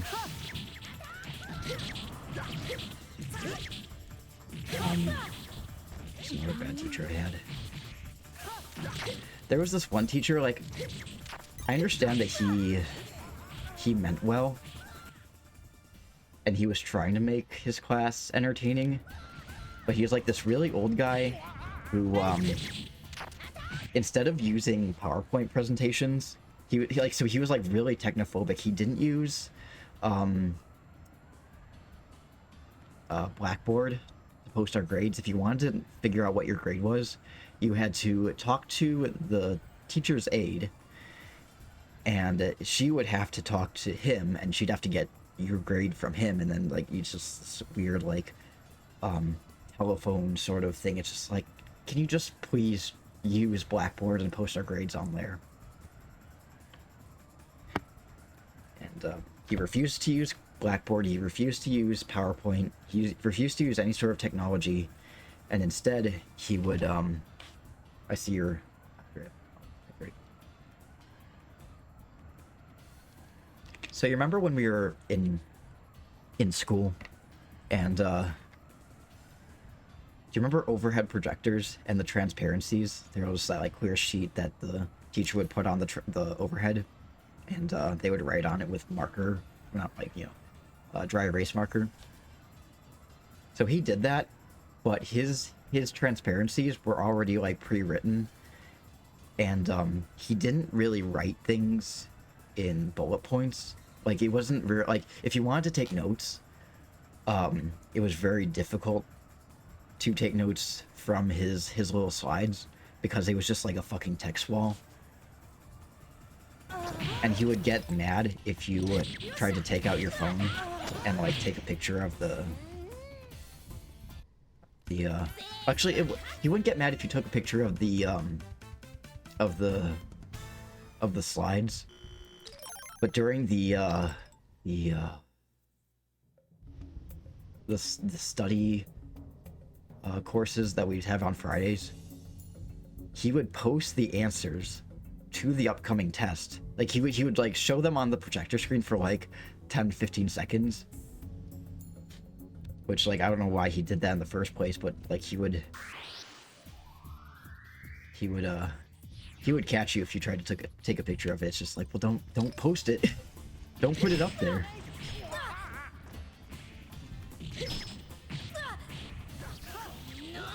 Yeah, that was for that was a statistics class. It was actually specifically statistics in behavioral sciences.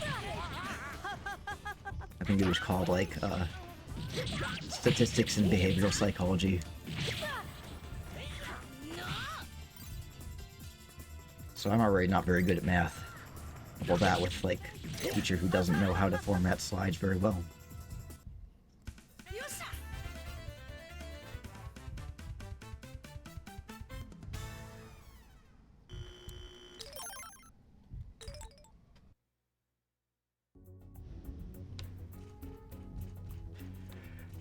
Right.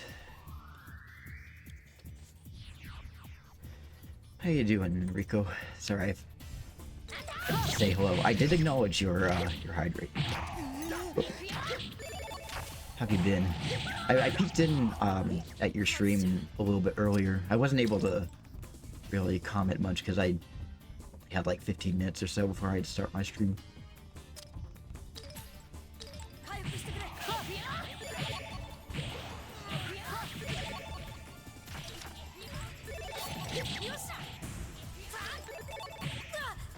Oh, and there was I knew that there was one more teacher that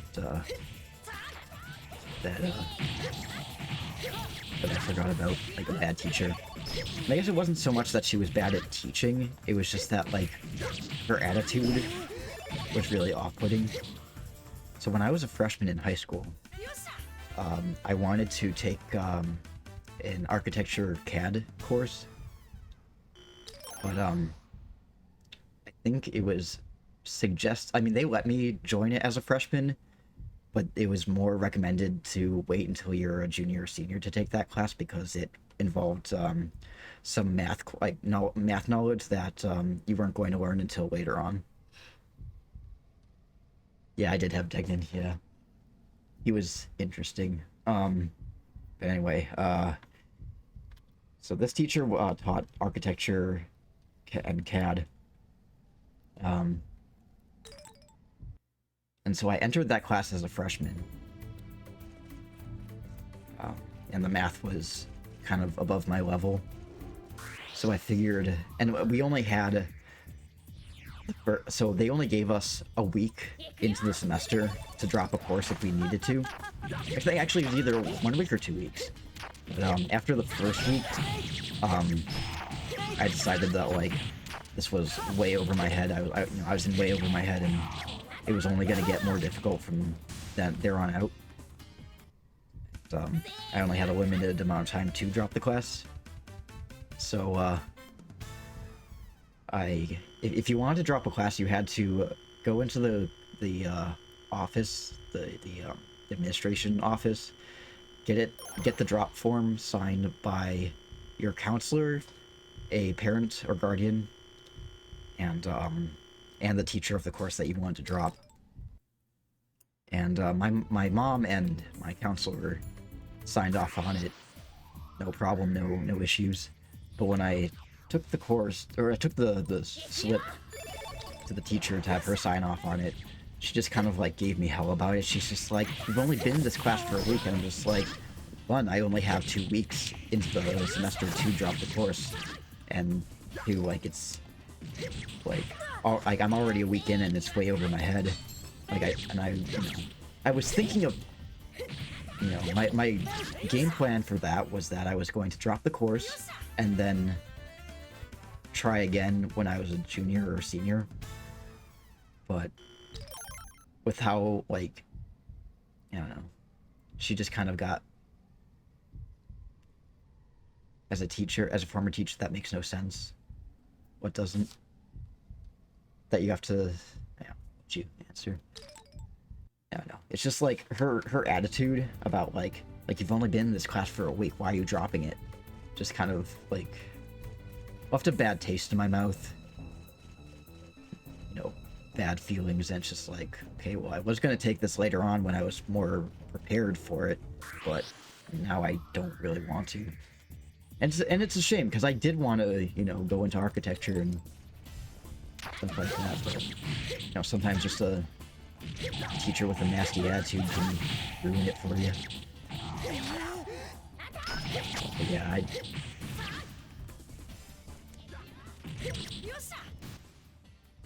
not letting you drop after a week unless she was an electives teacher and it was afraid of her job. I'm not sure if it counted as an elective. I mean, it definitely was a course that you didn't have to take, so I guess in a way it was an elective. So maybe that's why she was being kind of pissy about it.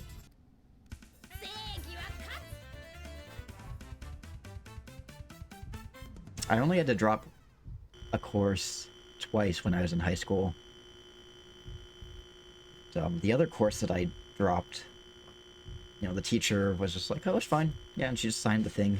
And I was like, I was so used to that one architecture teacher giving me hell about, like, you know, dropping the course that I was expecting the second teacher to do the same, but she was just like, no, it's fine.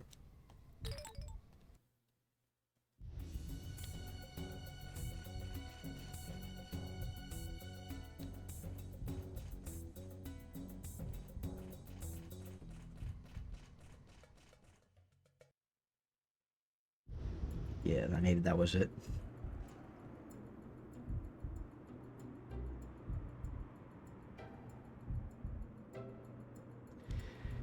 Yeah, you may be right.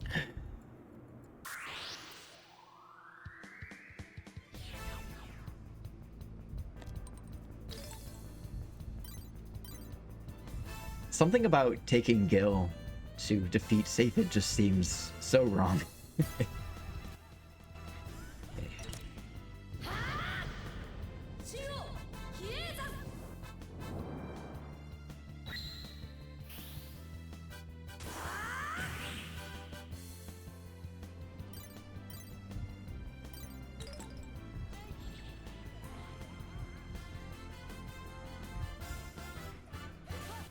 She should have used other tactics to build up her enrollment numbers. Yeah. I'm not really sure how, like, recruitment for that sort of thing goes.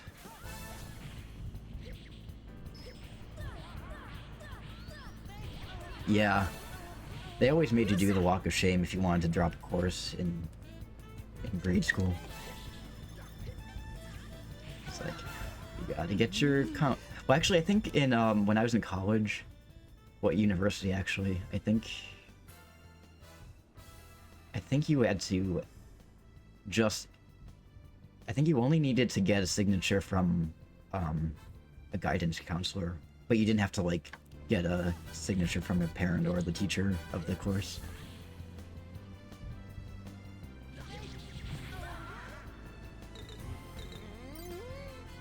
And if I remember correctly, there was,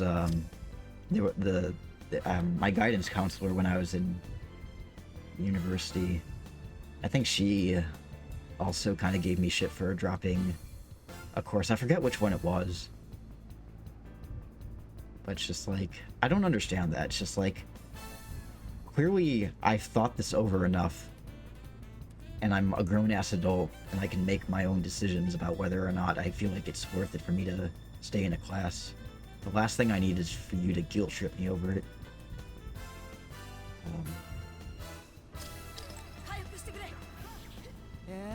Oh wait, sorry. I was asking Gil to heal me. He's like, what are you talking about?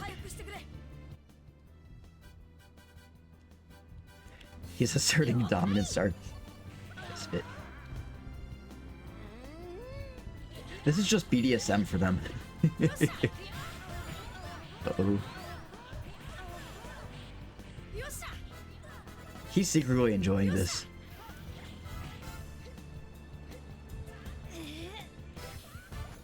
You know he is.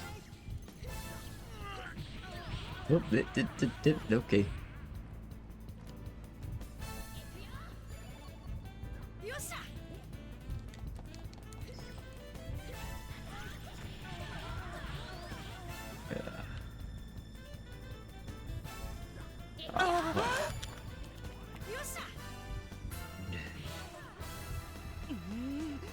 Everybody spam the Gil sound effect in the chat. Exclamation point Gil in chat.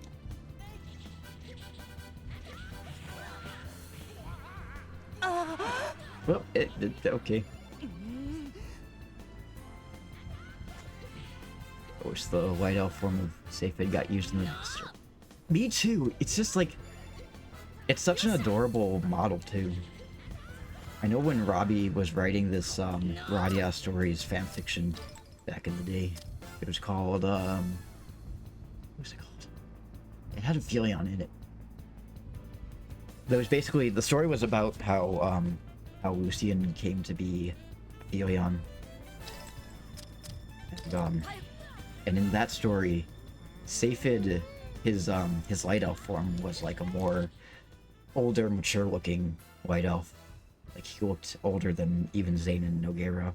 Like, he had sort of, like, his hair, so you know how, like, the white elves have, grass hair, right?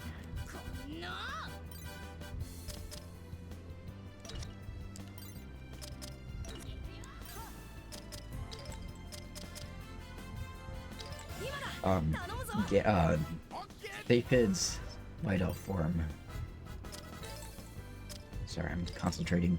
His white elf form, his hair was like, kind of like dead grass, or not dead grass, but like dormant grass the way it is in winter. And I thought it was a very clever design. And you'd think that, you know, with as old as Seyfried supposedly is, that his white elf form would reflect that.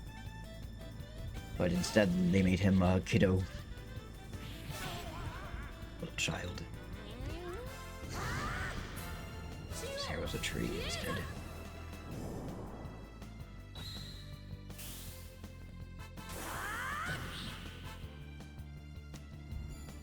Oh, and he's dead. Oh wait, no. He's just shedding his clouds.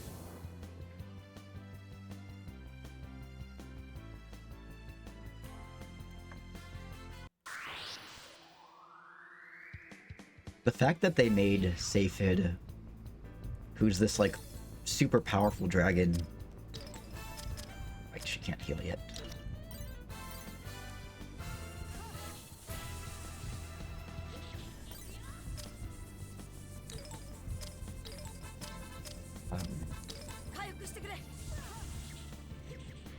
The fact that they made his light elf form like in this like adorable little cherub of a child kind of reminds me of that episode of I forget what show it was. Was it like American Dad or something? I think it was American Dad.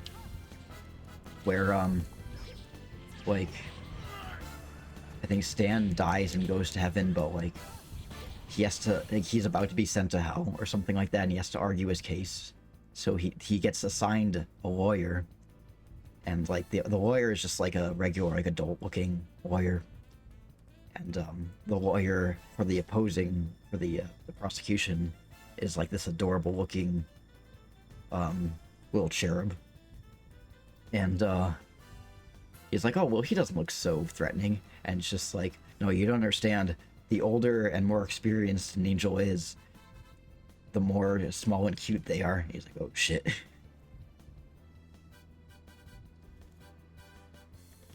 Yeah, he is a small dragon. He's got skinny little arms. I could smoke them arms.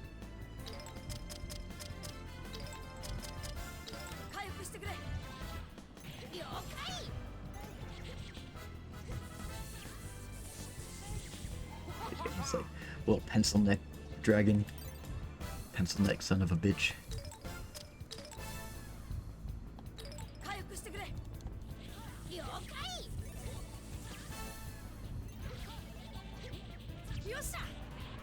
He's a twink dragon.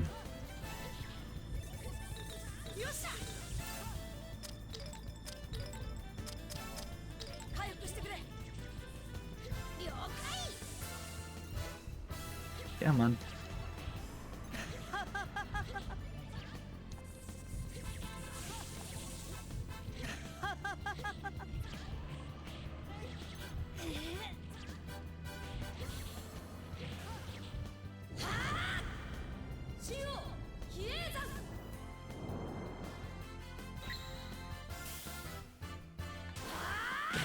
you know, and I feel like with like the cut content too, like,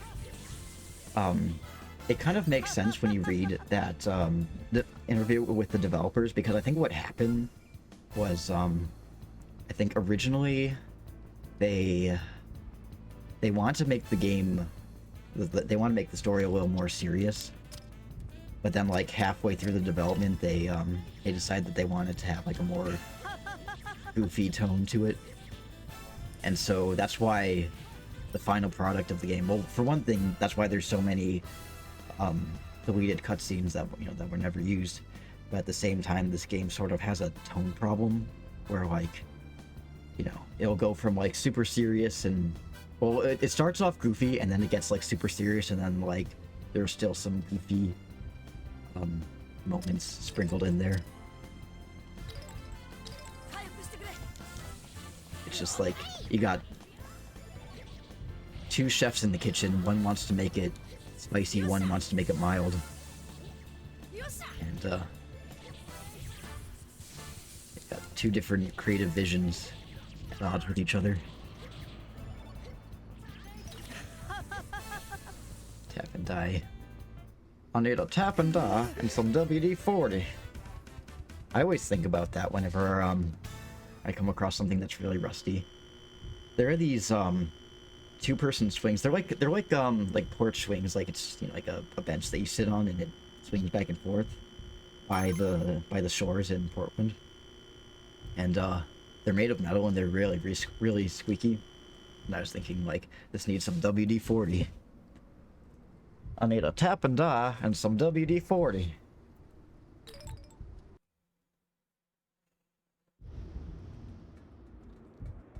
Balances the silly in this series really well. Yeah, I mean, it's a nice dynamic. I know that Radiata Stories is kind of a, I mean, it has a very small but dedicated fan base, but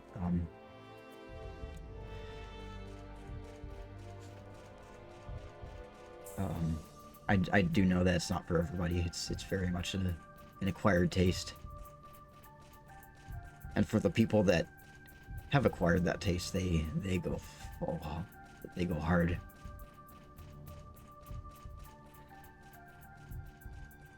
The air's not treating it very well. Yeah. It's kind of like how in Cape Cod, you can tell when a house has been recently sided with, like, a lot of the houses out there in Cape Cod, they have cedar shingles, and you can tell when a building has been recently shingled, because the shingles, when they're fresh, are like a kind of light brown chestnut color. Not really chestnut, it's like just a light brown color. But once they've been exposed to the salty sea air, they turn gray.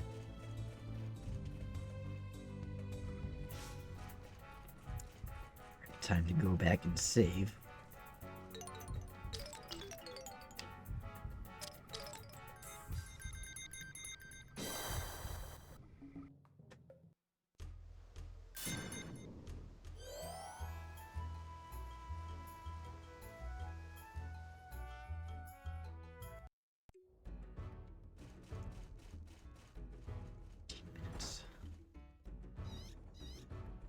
Actually, you know what? I hate to do this to you, Gantz, but I'm actually gonna swap you out for JJ, because I like him a bit better. And also ads here. Sorry, Gantz.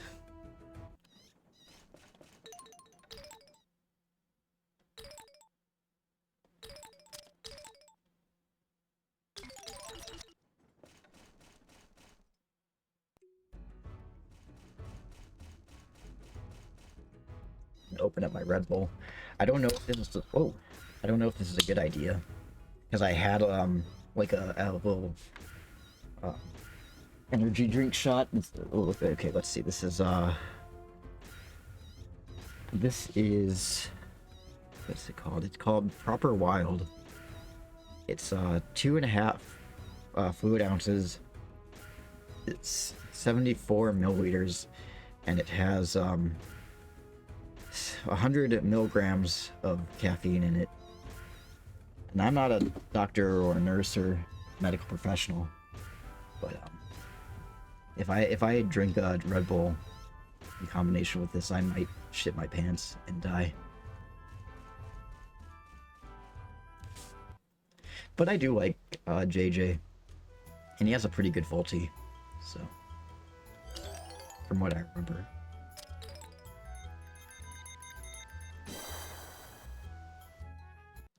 We took Gantz along for the first 2 dragons. We'll take JJ for the other 2. Okay. So Earth or Earth or water?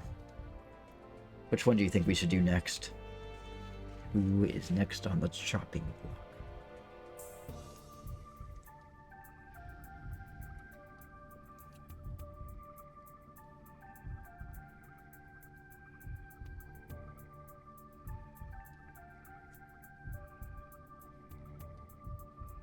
Maybe Strong Volti. Yeah. It's just the only reason I had Gantz in my... I originally had JJ in my party. The only reason I had Gantz, I switched to Gantz, was because they made me switch to him. Yeah, let Devin vote this time. He's suffered enough.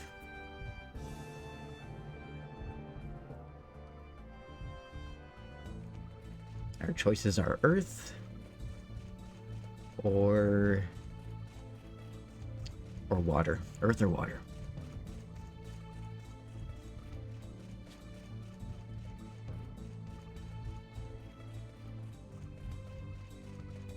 Also, unrelated, but I like how the particles in this pillar here are kind of similar to the particles around my little Earth's border. Earth. Sorry, you're playing with your cat. Stop teasing macadamia. Also, I like how when you've completed a section, it has this little this little hexagon around it. All right, so Earth it is.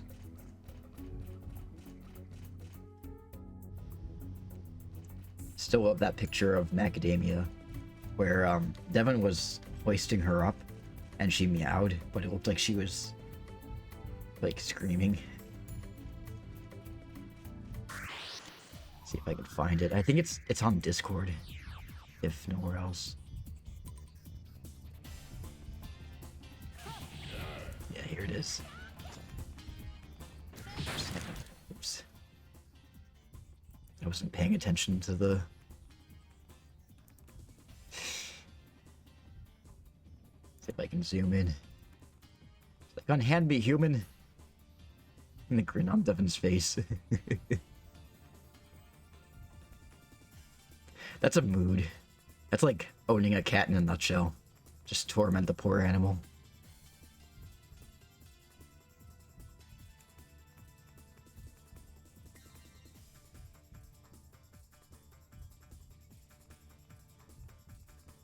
Hey, Hoover asked the cat.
Oh, another cool feature about my phone is that it allows you to like.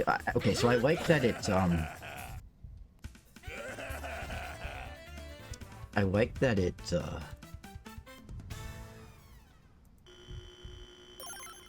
has like the slow motion, the hyperlapse feature on it. But another thing that it can do is it allows you to make transparent images of any image that you choose. Show you. So this is it doesn't look like it's transparent, but it is. It's just not showing up as transparent. That's macadamia sleeping.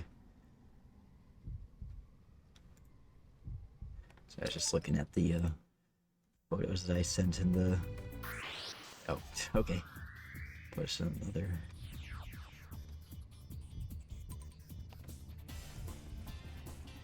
Actually, if I show it on Discord...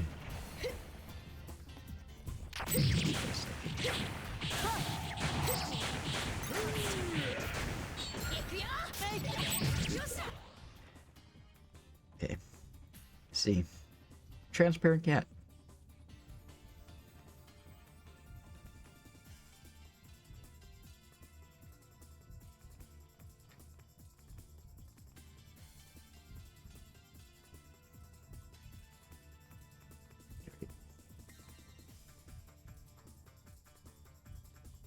Okay, stop wasting time.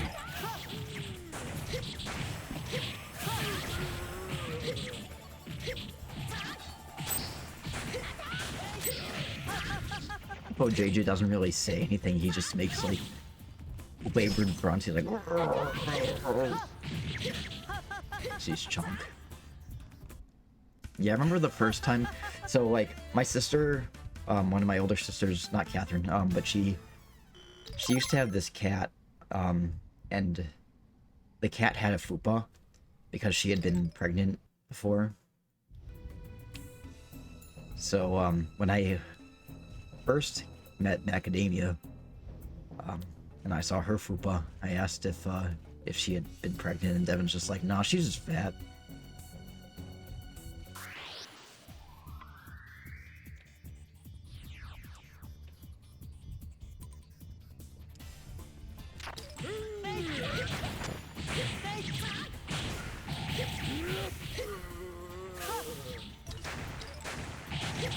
Yeah.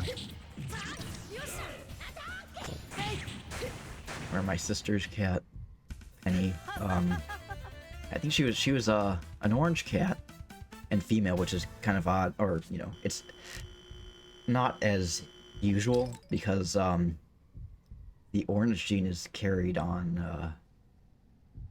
It's carried on the X chromosome, and so in order for a female cat to have in order for a female cat to turn out orange, both parents have to be orange. But for a male cat to turn out orange, only one parent needs to be orange.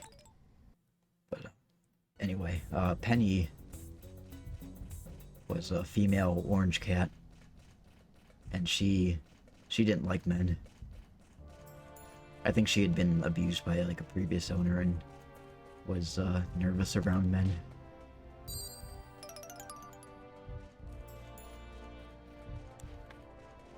A good cat, but just kind of skittish.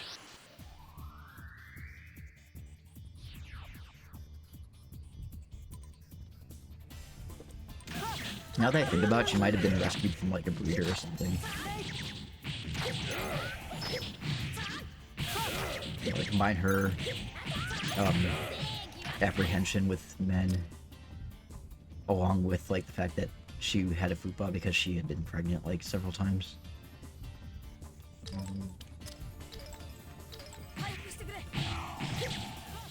They bonk you really hard with club. He's Bam Bam. Slightly unrelated, but I remember this one time watching. There was an episode of Johnny Bravo where Johnny goes to like a country club, and he's just like, "I'm country, and I have a club." And he pulls out a club. Wonder if I can find a clip of that. I'm vaguely curious. ADHD is setting in.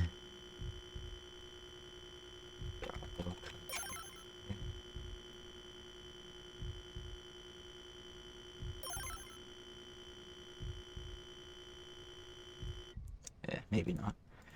There's a compilation video, but I don't know if the clip that I'm looking for is in it. Well, you know, it was just, it was cartoon humor. Like, when he said, like, I'm country, he, like, he's, like, riding on, like, one of those, pony stick things, like those sticks that have, like, a pony head on it, like a children's toy. And then he pulls out, like a caveman club. And I've got a club!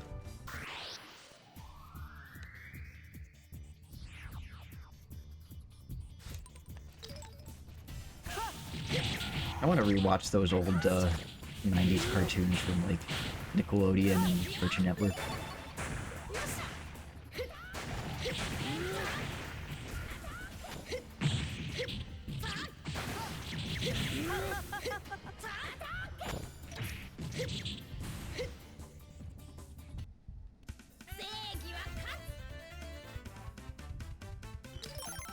There's a clip on Tumblr, I believe, where they took a clip from Johnny Bravo, and originally what he was saying is that he was saying like so he was talking to a woman who had a pet dachshund, and he was saying that's a fine looking weenie dog that you got there, but somebody took out the middle part, and so it sounds like he's saying that's a fucking weenie dog you got there. Johnny Bravo. See if I can find it. Yeah, this is it. That's a fucking weenie dog you got there. Thank you. That's a fucking weenie dog you got there. Thank you. It's like what I did with the Jarvis clip of him saying, "Shove it!" Shit. Shit! I love it.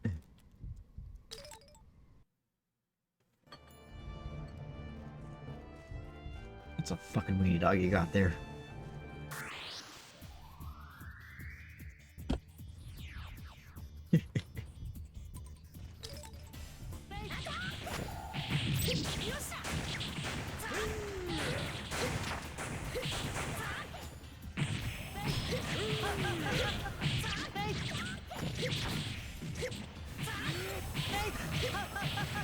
I can tell that my attention span is like left the building when I start taking tangents away from the video game to go look up clips of TV shows that I'm like vaguely reminded of throughout the stream.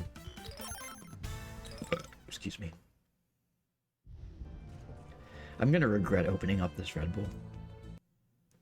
Oh, there it is.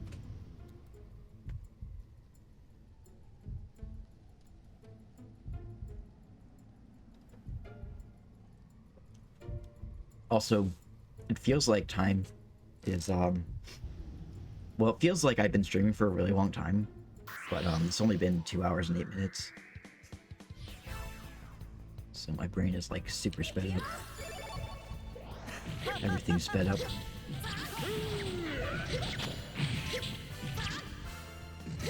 I'm not gonna get any sleep tonight.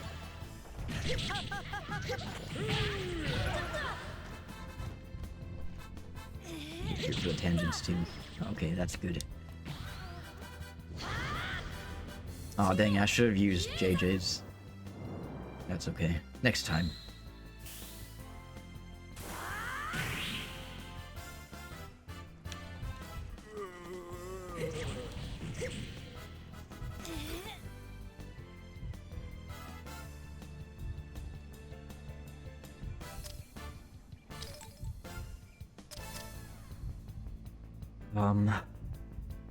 I kind of want Romaria to, like, stand back and, heal everybody.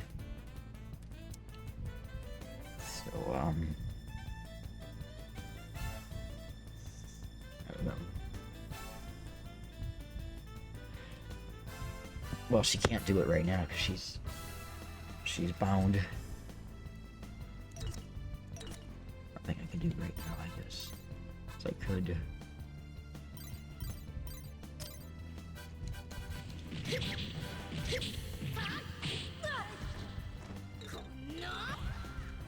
Okay. back away.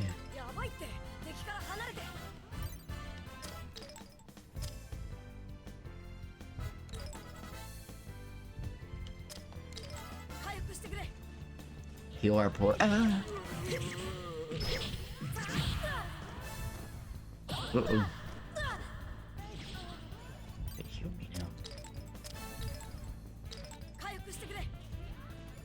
Poor JJ. He's not having a fun time. Excuse me.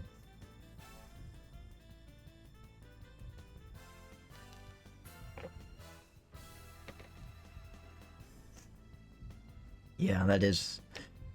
It's kind of an unfortunate status effect.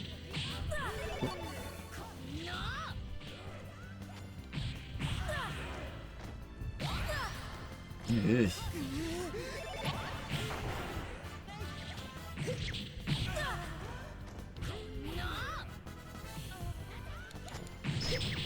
Look, JJ, stay with me, buddy.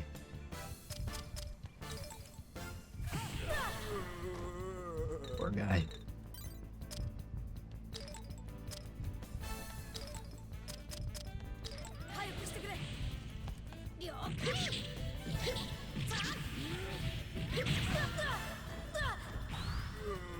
Damn. JJ, I'll let you deliver the next full team. You've been through enough.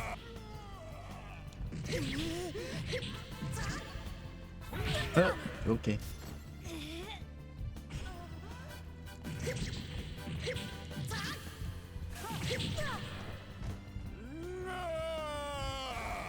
Aw, poor JJ's crying.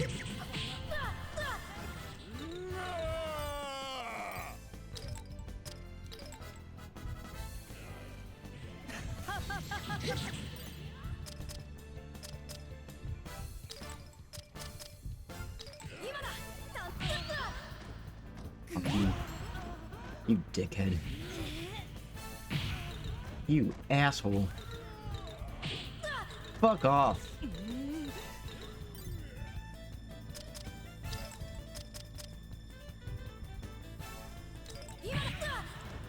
Fucking hell, man. Will you just let me... You just fucking let me live.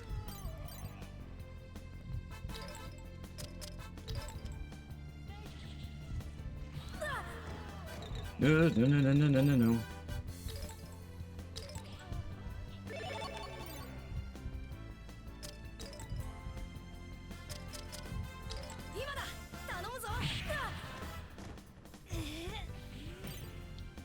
He just won't let me do anything.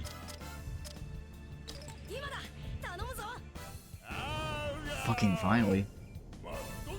My command just kept getting interrupted.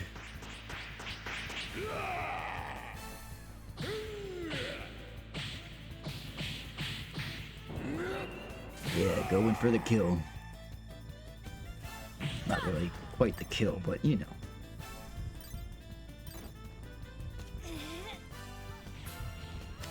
Damn it. God damn it.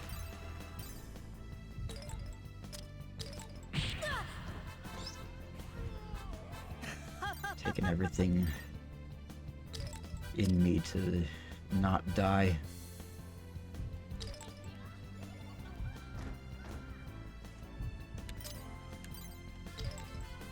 Just gotta stay alive.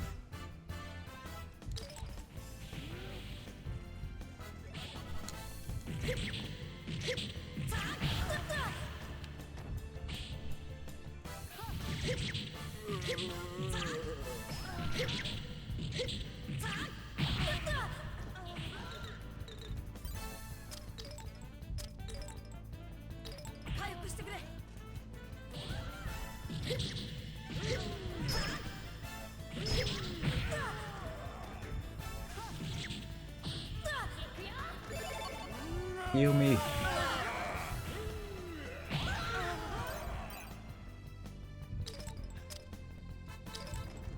I am definitely restocking my herb extracts when we get back to Fort Valencia. This is like the least talkative I've been the entire stream. I'm trying to concentrate so bad.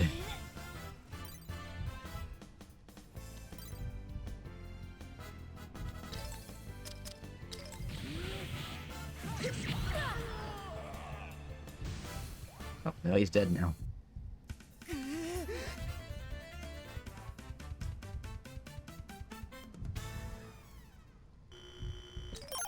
Yeah. 63. I started off the stream at a level 51. Now I'm at 63. Some good progress.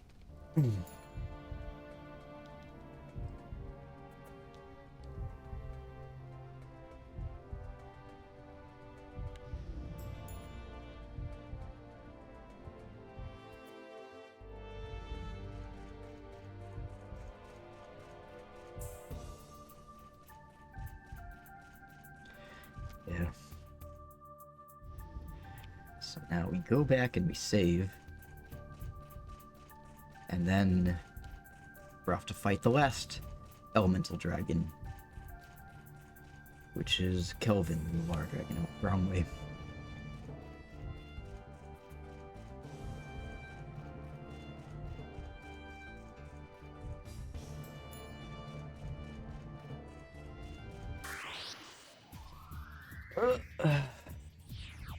This shit again.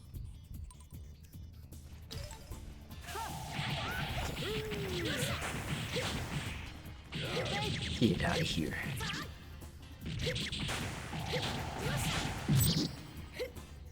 No doubt JJ's also enjoying the level up, getting the experience, I mean.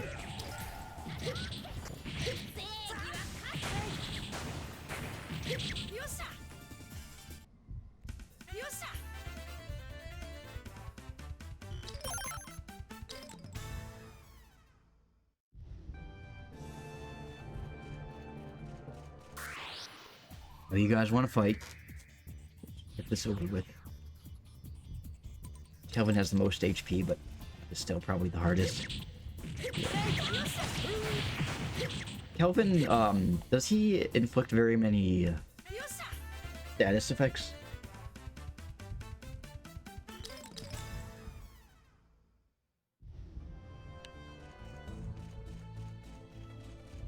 I know that,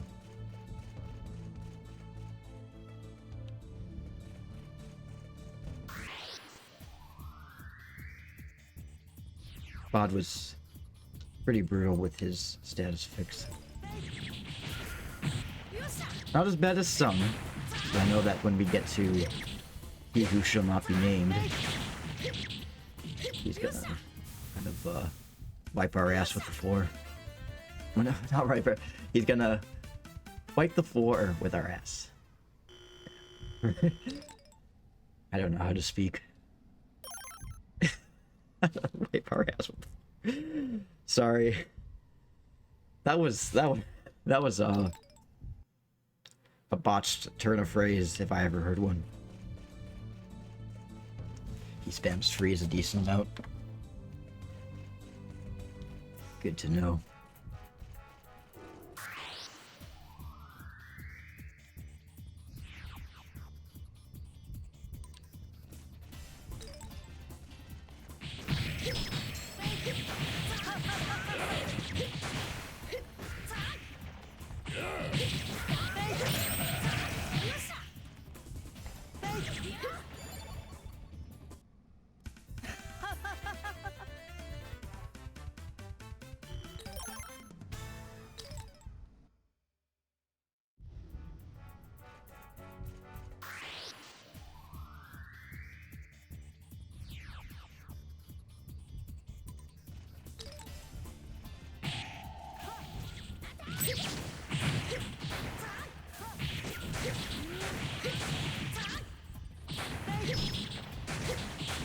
Almonds there, dropping rocks on me. Love how that demon dog just went flying when JJ whacked it with his club.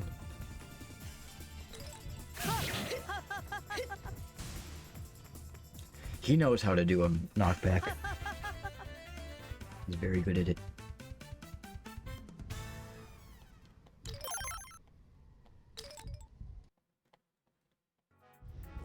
Oh, fuck's sake.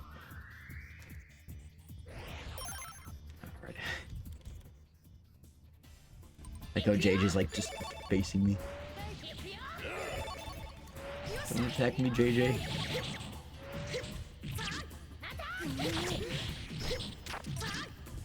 It is one of life's simple pleasures. Watching an enemy go flying across the battlefield.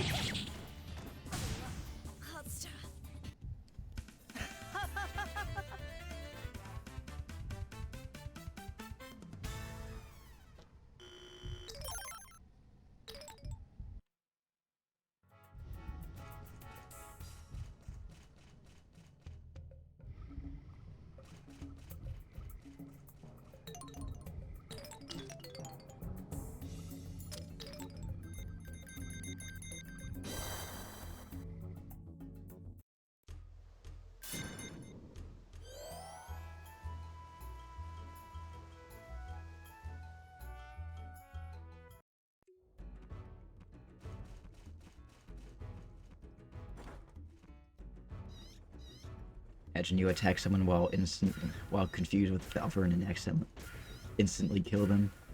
Oh no. I think something similar happened when it was back when I was playing a modded version of, well, it's sort of modded. It was like I'd used Cheat Engine to put Zane in my party on the human path. But when it got to the point where we had to fight Zane at the Battle of Lupus Gate, Zane wasn't in, well, he wasn't in my party anymore. He was actually, wait, what happened? He I'm trying to remember how it went. He like I think I had made Zane like super strong while he was in my party, and then when it came to the Lupus Gate battle and he was on the other side of the battle, he like instantly killed me with like one shot. It's like, oh, forgot that his battle stats carry over when he becomes an enemy.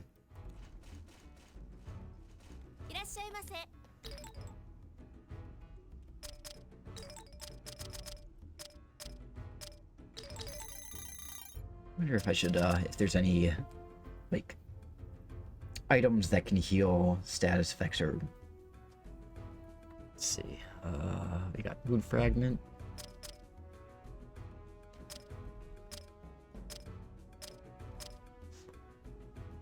That one, we could probably use some of these. Sage. Those will probably come in handy later on.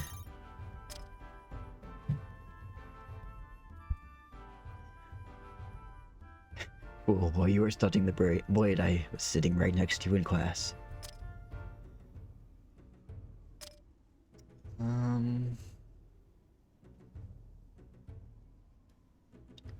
Covers all status ailments, all. That might be a good idea too. Take my money.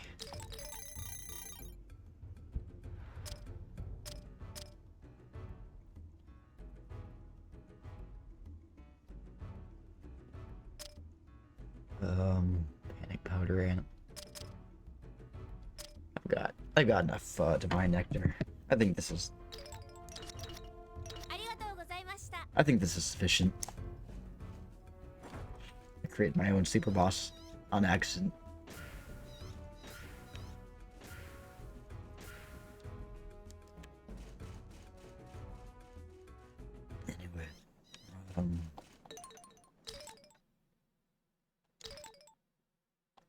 Level 60 to a level 64.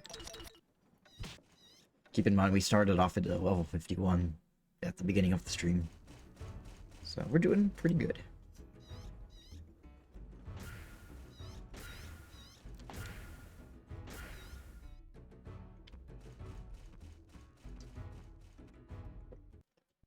Something that's fun to do, more so on the human path, when you're able to access Radiata City and everything is when you've got everybody in your friends list who can be in your friends list.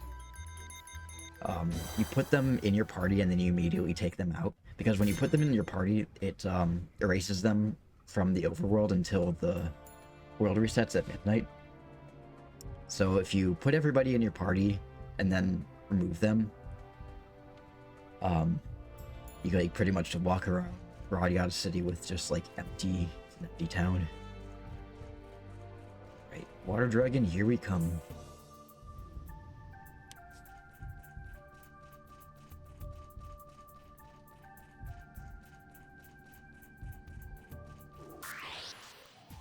All right. I'll play your game.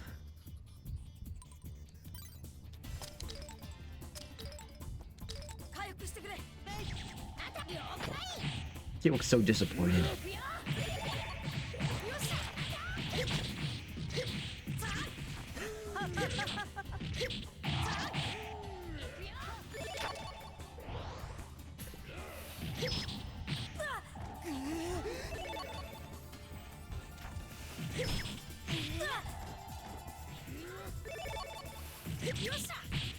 Hey, okay. Save me, JJ. Speedrunning the destruction of humanity by just adding and removing party members. That's the secret. Keep your friends close and your enemies closer. Or you can just put all your friends in your friend or in your party to eradicate humanity.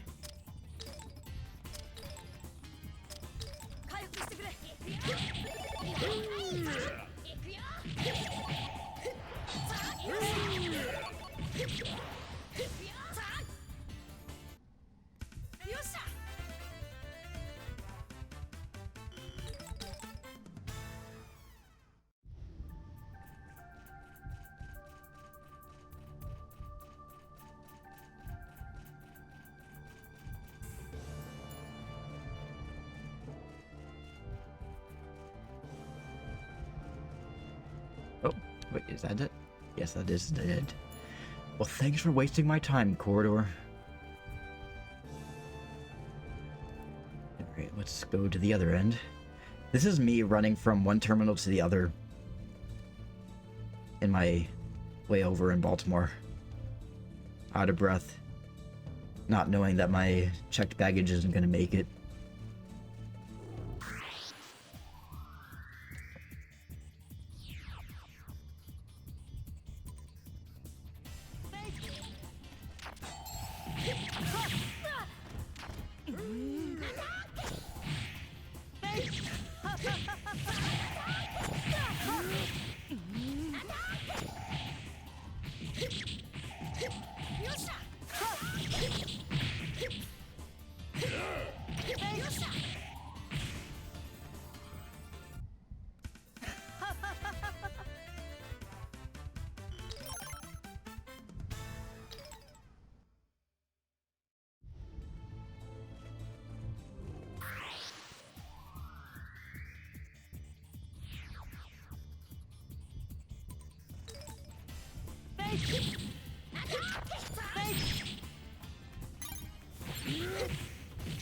Such a move when getting lost, or having to get someplace in a very short amount of time.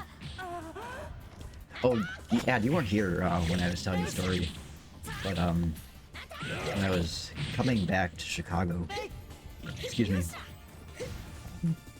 So I had a flight from Portland, Maine to Baltimore, Maryland, and then I had a layover in Baltimore, and then my second flight was from Baltimore to Chicago.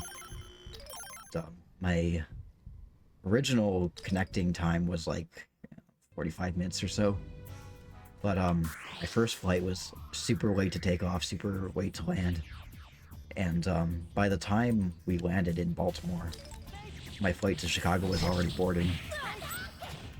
I had to make a mad dash across the airport from one end, literally from one end to the other, just to make my next flight. And when I got to Chicago and I was waiting for my checked baggage at the carousel. It didn't show up. And it turned out that my, even though I just barely made the I just barely made it onto the airplane by the skin of my teeth, my checked baggage wasn't as lucky. So, they had to, send it to me. They had to put my bag on the next flight to Chicago, which was like the next morning. And then they used a service called Roadie, which is basically like, it's like DoorDash, but for lost luggage. Like somebody in like their personal car just like drives to your house and like personally delivers. They just like drop off your bag at your door. I always wondered that because like I had never been in a situation where an airline lost my bag. But I do know that if it happens, they will, like, you can either pick it up at the airport or they can mail it to your house at no cost. And I always wondered if they like send it by like postal service or UPS or FedEx or something, or DHL or something. But it turns out they just have like a sort of luggage DoorDash.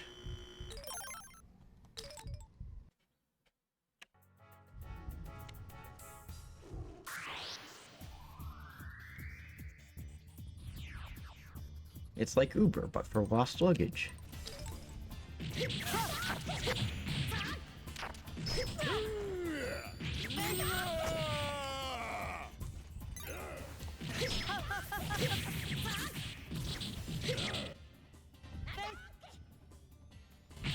Alright, there's an ad break. I have much to say anyway.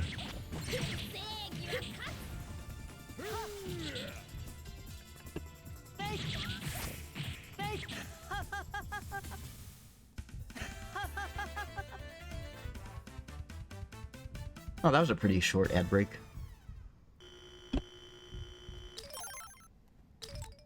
What was that, like 30 seconds? I guess that's pretty standard.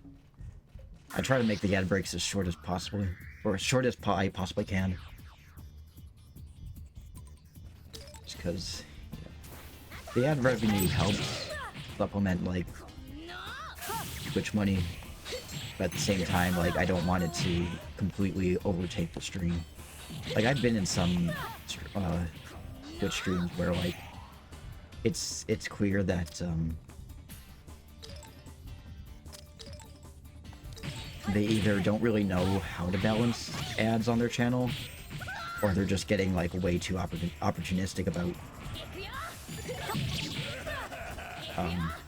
the ad revenue. So I remember I was in a stream once where, like, there was not only a pre-roll ad, but then there was like a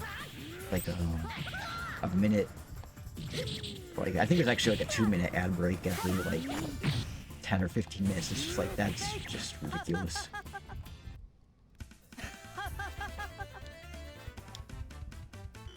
There's no reason why you should have, well, you shouldn't have pre-roll ads and mid-roll ads at this, like, you know, both of those. Just pick one. Either just do one pre-roll or do mid-roll. No pre-roll. And two, like, you should not have mid-roll ads that frequently in your stream.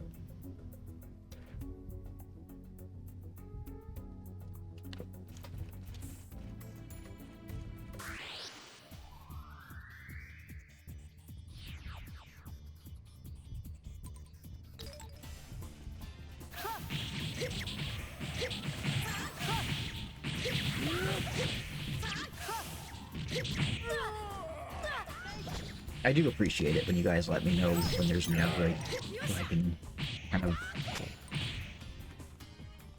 sort of halt my commentary until you come back.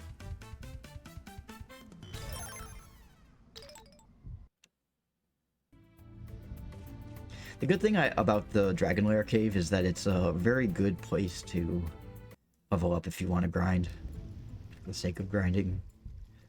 Excuse me. This and like the other bonus dungeons.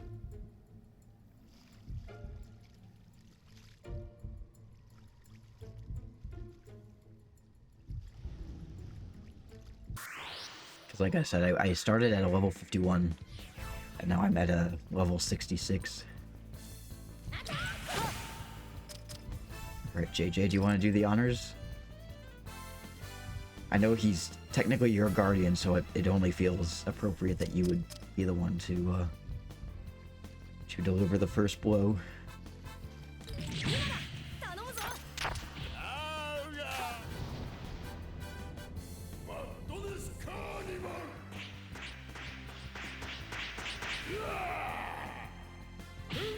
Ads on live streams are so much more intrusive than ads on videos. Well, the thing that sucks is that, like, I mean, like, so like with ads on like a YouTube video, or even on like a regular TV broadcast, you know that when there's an ad break, that the video or the broadcast is also on a halt too. So you know that you're not missing anything while the ad is running. But with like Twitch streams, the stream is still going on, and like they could still be, you know, talking or doing stuff in the stream, and you're not able to see it because there's an ad in the way. So I feel like, at least when you guys let me know that there's an ad in the way, it kind of helps me just kind of like put a pause on it until it comes back.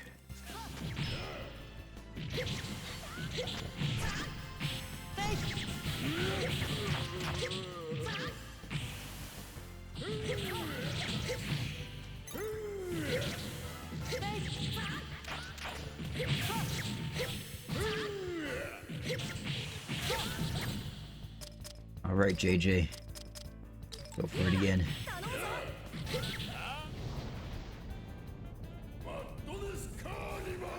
Magnus Carnival.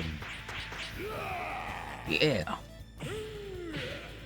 Yeah, you beat up your guardian.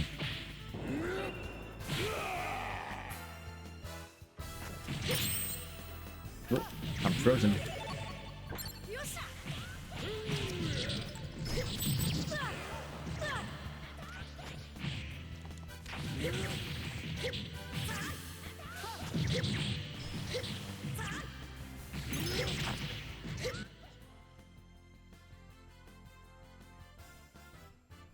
Oh yeah, the confused thing.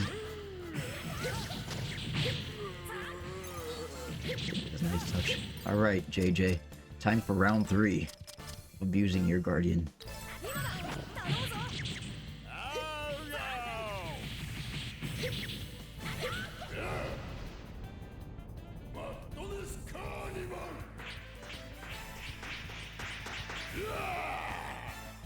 He's just in a confused rage. Blind rage.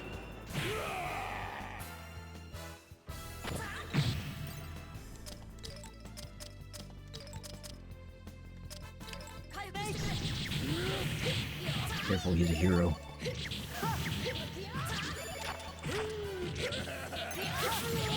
But Mario, please, heal our Multi Madness Carnival Warrior. Whoa, hey. All the feels.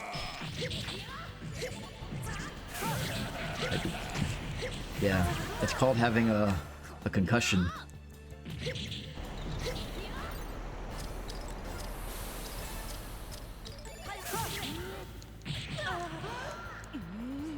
Oh man, he's dead. Devin, you've had a concussion before, right?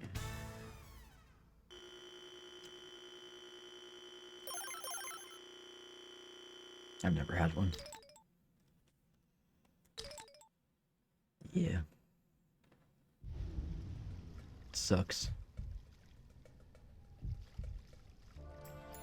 What exactly, like, it's like your brain is sick? Like, what are the symptoms?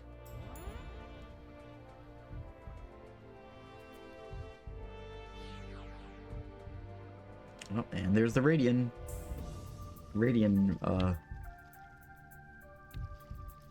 door. Yeah, in fact, Devin's tagline on Tumblr, on his Tumblr blog, is like, I've been hit too many times in the head or something like that. What, isn't it?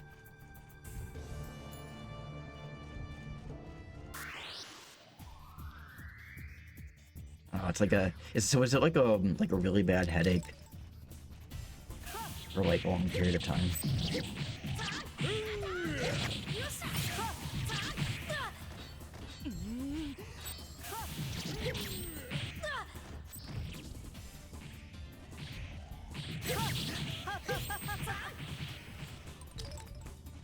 JJ's frozen.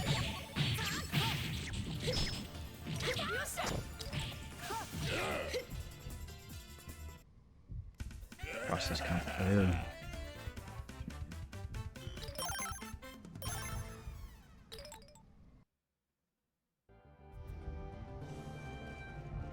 Weirdly enough, it didn't hurt. Oh, that's weird.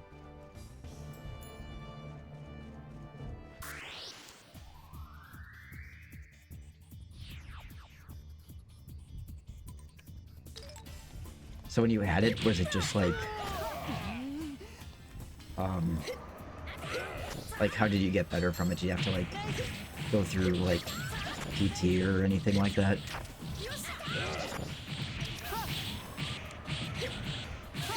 You know, when my dad was in a motorcycle accident and hit his head, he had to go through physical therapy, and part of that involved like him having to do like brain puzzles and stuff, like, you know, like not really so much crosswords, but like, you know, just stuff that kept his brain busy. It was a minor condition. Oh, I see. Okay, that's a dead end.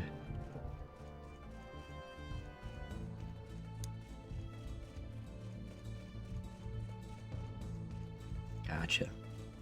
Well, I'm glad you're better.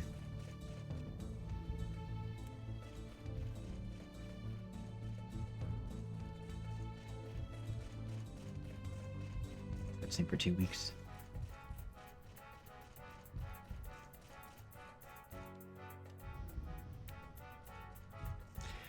I know. So that helmet thing that you wear, that has like the mesh in front of it.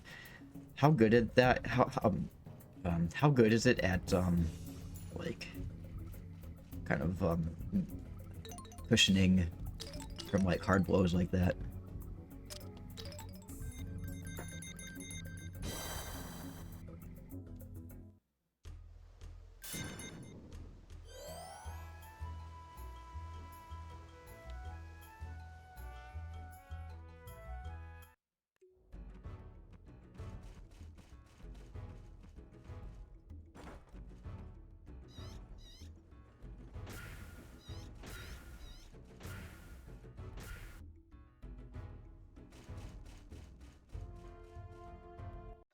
Right.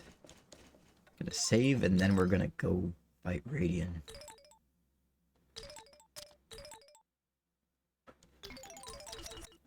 Gotta check my inventory. Oops. There we go. Sorted it out. Sage. Where's the sage? Sagey. And then. Okay.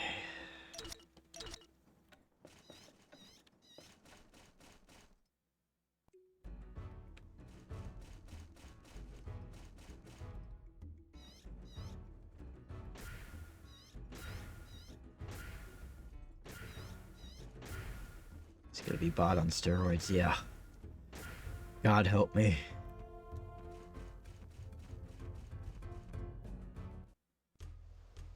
In fact, maybe I should... well, I think our health is just fine.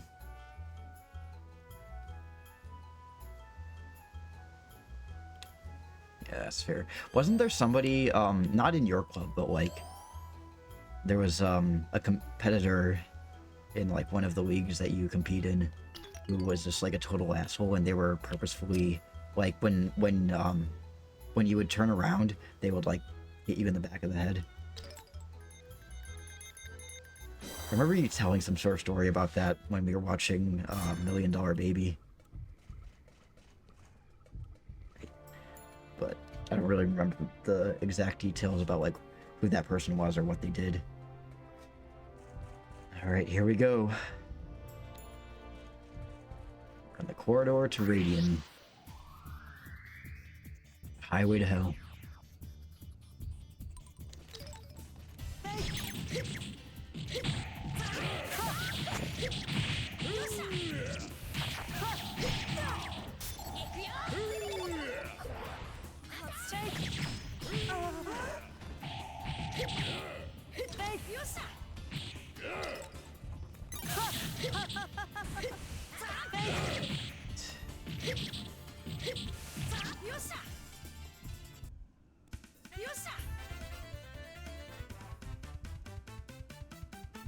Oh, yeah.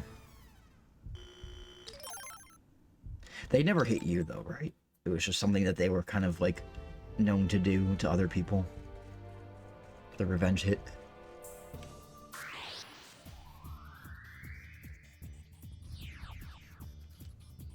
Yeah. Kick their ass out.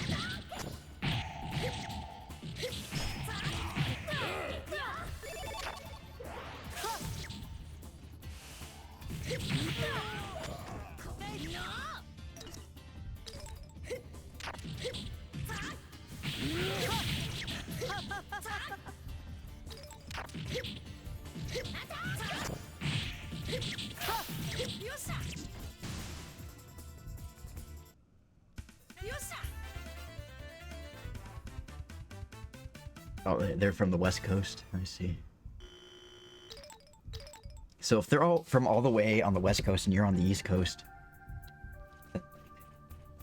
that person must be, like, really notorious to have their name. I mean, I guess, like, a lot of the fencing groups around the country talk to each other. But it's just like, if he's, or she, or they are such a problem that, like, clubs on the other side of the country know about them, that, you know, you're an asshole.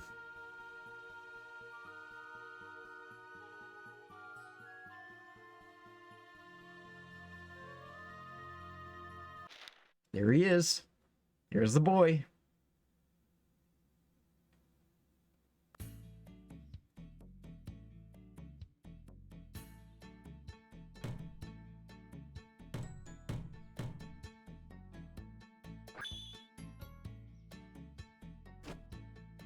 Yeah, I know that there's a lot of variation between, like, clubs and stuff like that around the world and the country and stuff. And I remember Devin saying that there are some clubs that, like, in Europe and stuff that are a little more elitist and in some ways, like, racist and homophobic and stuff like that, because it's historical European martial arts, and they take the whole, like, historical accuracy, like, up the wazoo. They're like, well, there wouldn't be any non-white people fighting with swords in Europe, in medieval Europe, but and women wouldn't be wielding swords either, and gay people wouldn't exist. Right, JJ. Actually, you know what? I'm gonna deliver this blow because this is personal. But luckily, Devin's club is one of the good ones there. Pretty nice and accepting of people from all walks of life. Oop, hey. Oh yeah. There's you and your Dazapexy.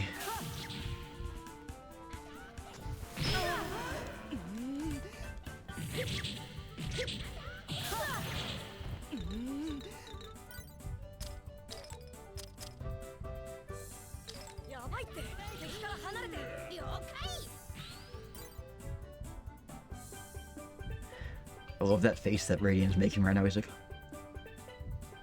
mouth agape.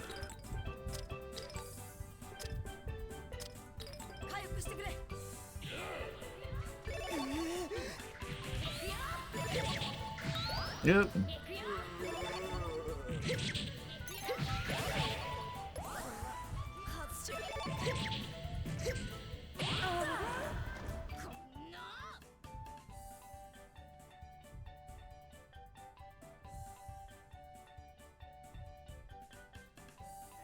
Oh, I gotcha. So,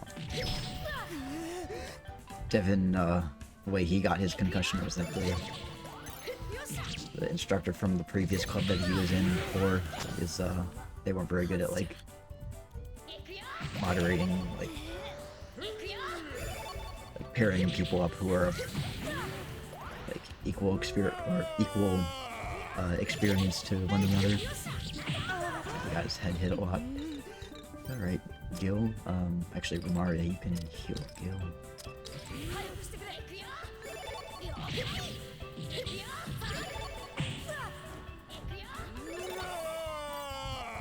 Yeah, okay. I hear you, JJ.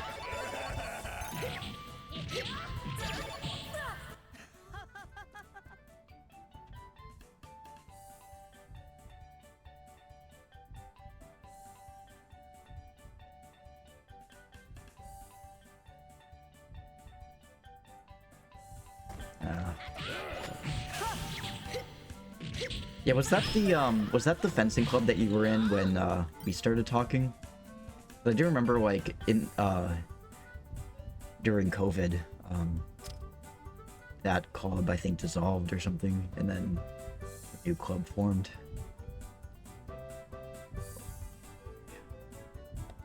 Yeah, let's just keep on healing me.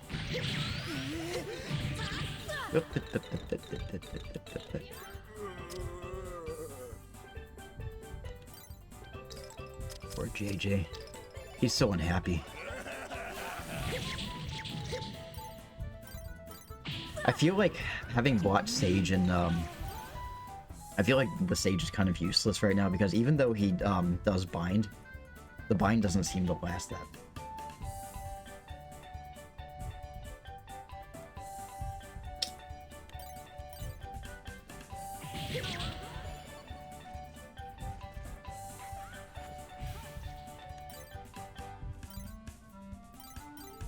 Oh wait, JJ can't take this one yet.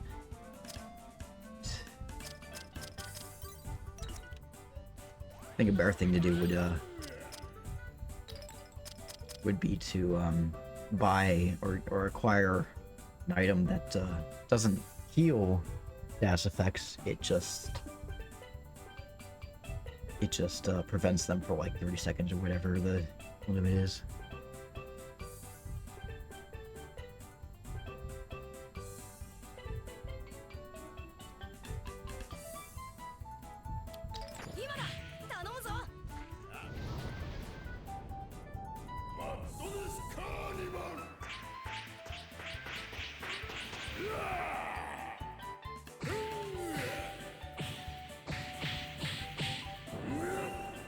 Yeah. Bye-bye. No, he's still alive.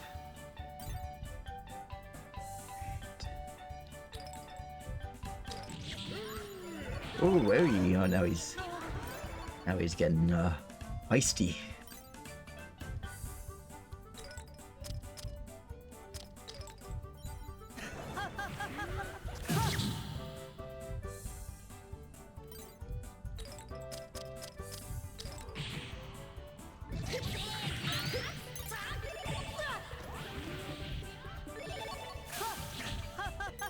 He's not that bad, though.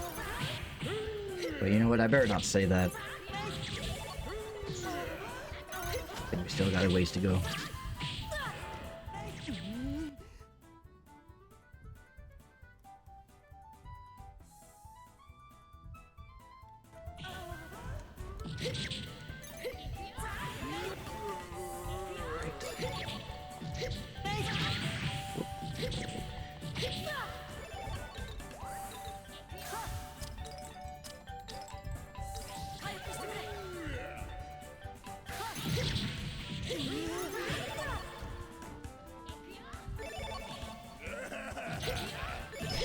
I mean, like, he's a challenge, but he's not, like, holy shit, I'm on the brink of death. Difficult. He's okay. Oh, JJ. JJ, baby. Get better.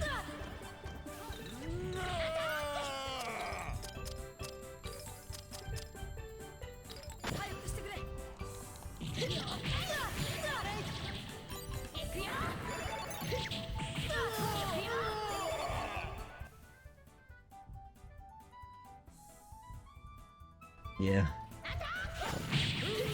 I don't know if I have Heaven's Gate.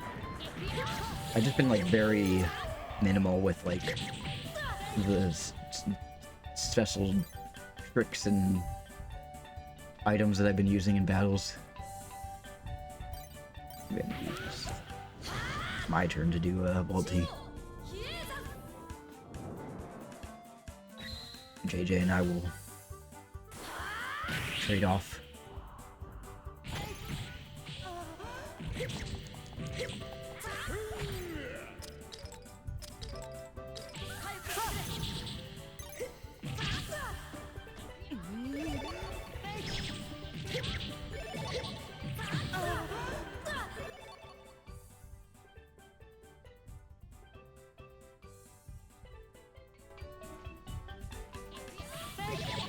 Yeah.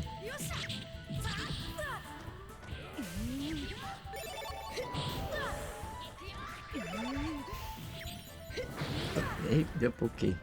Now I'm on fire.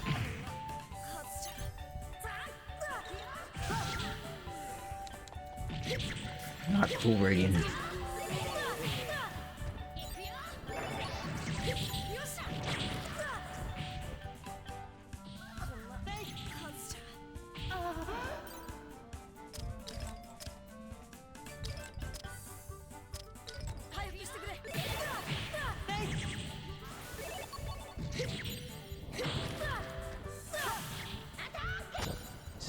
Oh, come on. You don't have to be like that.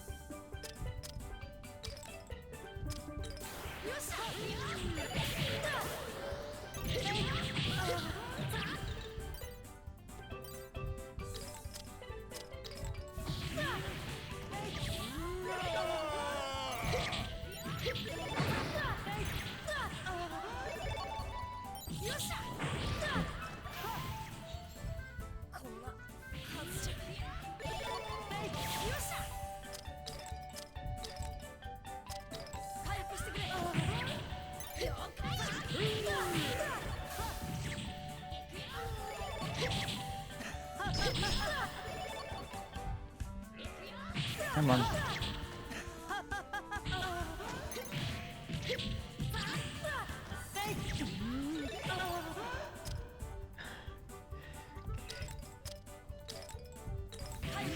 Maria. JJ. Ulti.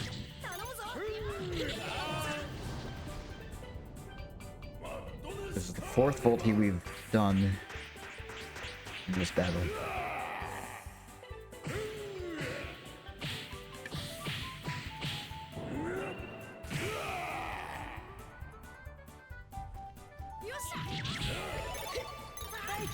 I'm mildly curious.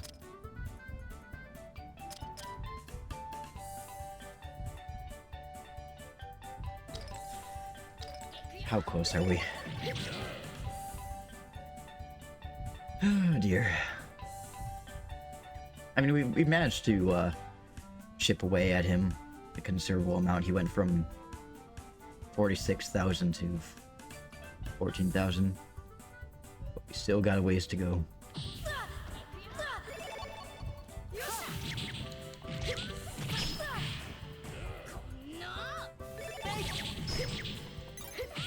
Ugh.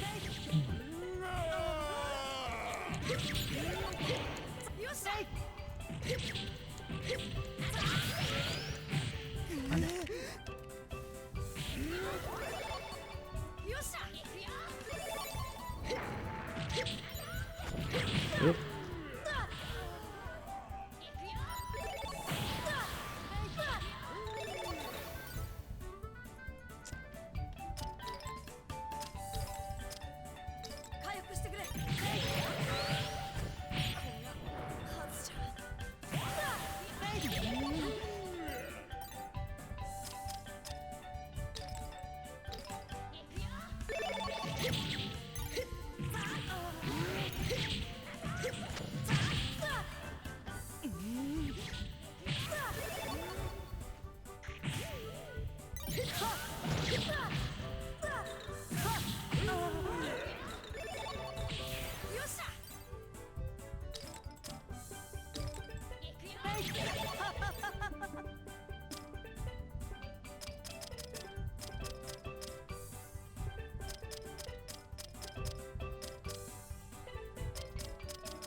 There you go, JJ.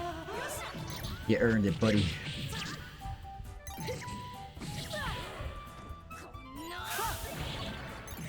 Alright, this next one's mine.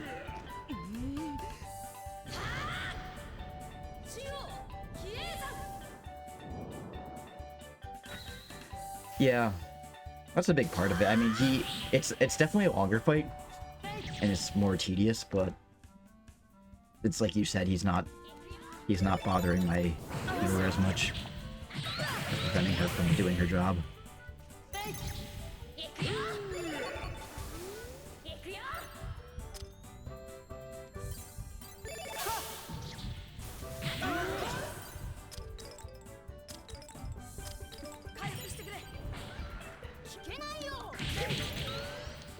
It's like, I can't do that, I'm on fire, you idiot.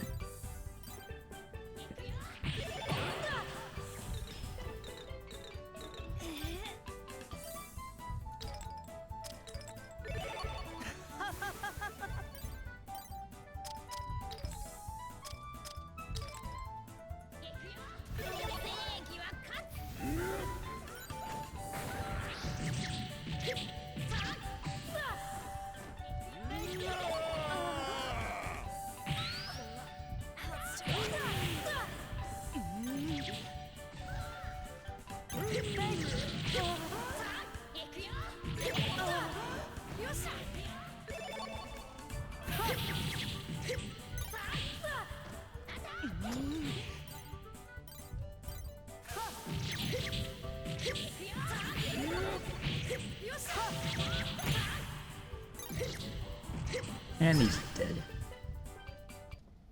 We did it, guys. We defeated that flat ass. And we got his song.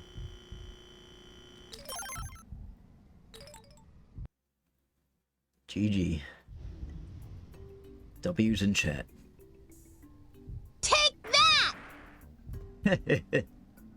Take that indeed.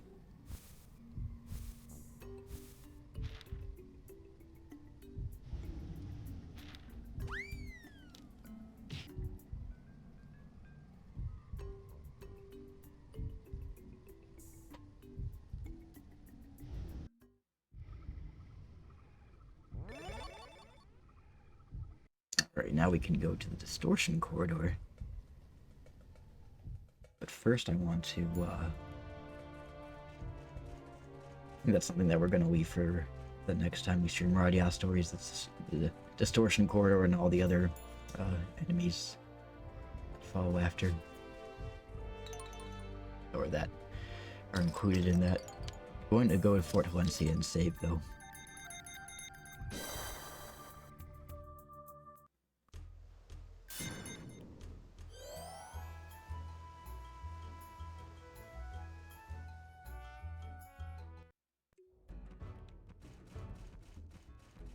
Come on.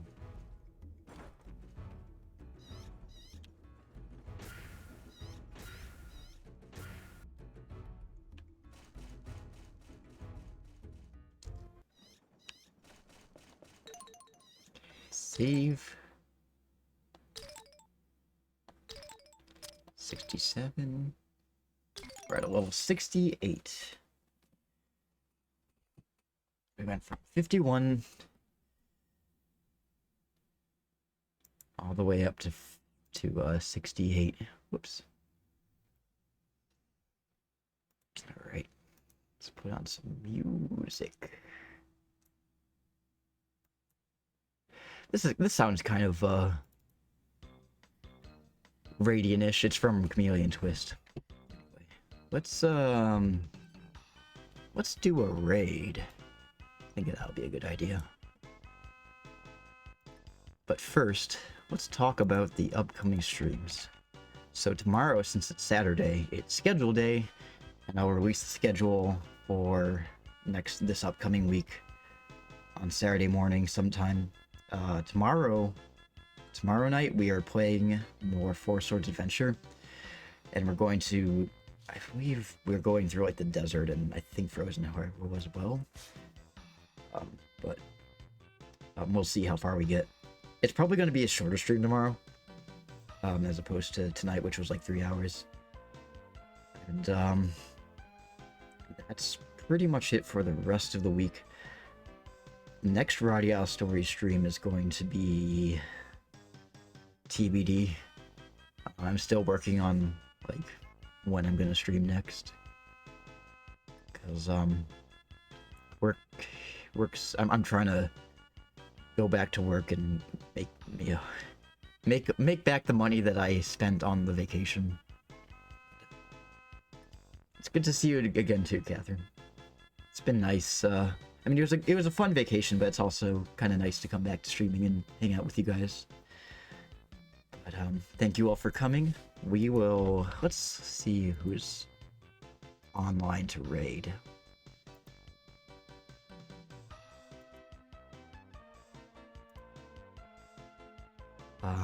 Okay, so we got, let's see if there's someone streaming Radiata Stories other than myself, because I always like to try to give Radiata Story streamers some love. And oh, so there is somebody streaming Radiata Stories. It's Keldon, spelled K-H-E-L-D-H-I-N-N. They are also playing Radiata Stories, and stuck in an ad break, but I'll be able to tell you where exactly in the game they seem to be. Excuse me. It looks like they're in the first mission. They're in the, not the first mission, they're in the second night mission, where they're in the Elf region. Yep. They've got Genius in the party, and they're on their way to the City of Flowers, so they're pretty early on in the game. So let's go check out Keldon. Hope I'm pronouncing that right. Get the raid command going. Shining Rain! Be sure to tell them Shining Raid. With that put aside, humans and fellow fairy creatures, I will see you tomorrow for more Four Swords Adventures. And it's good to see you all again. Thank you all for coming. Good night.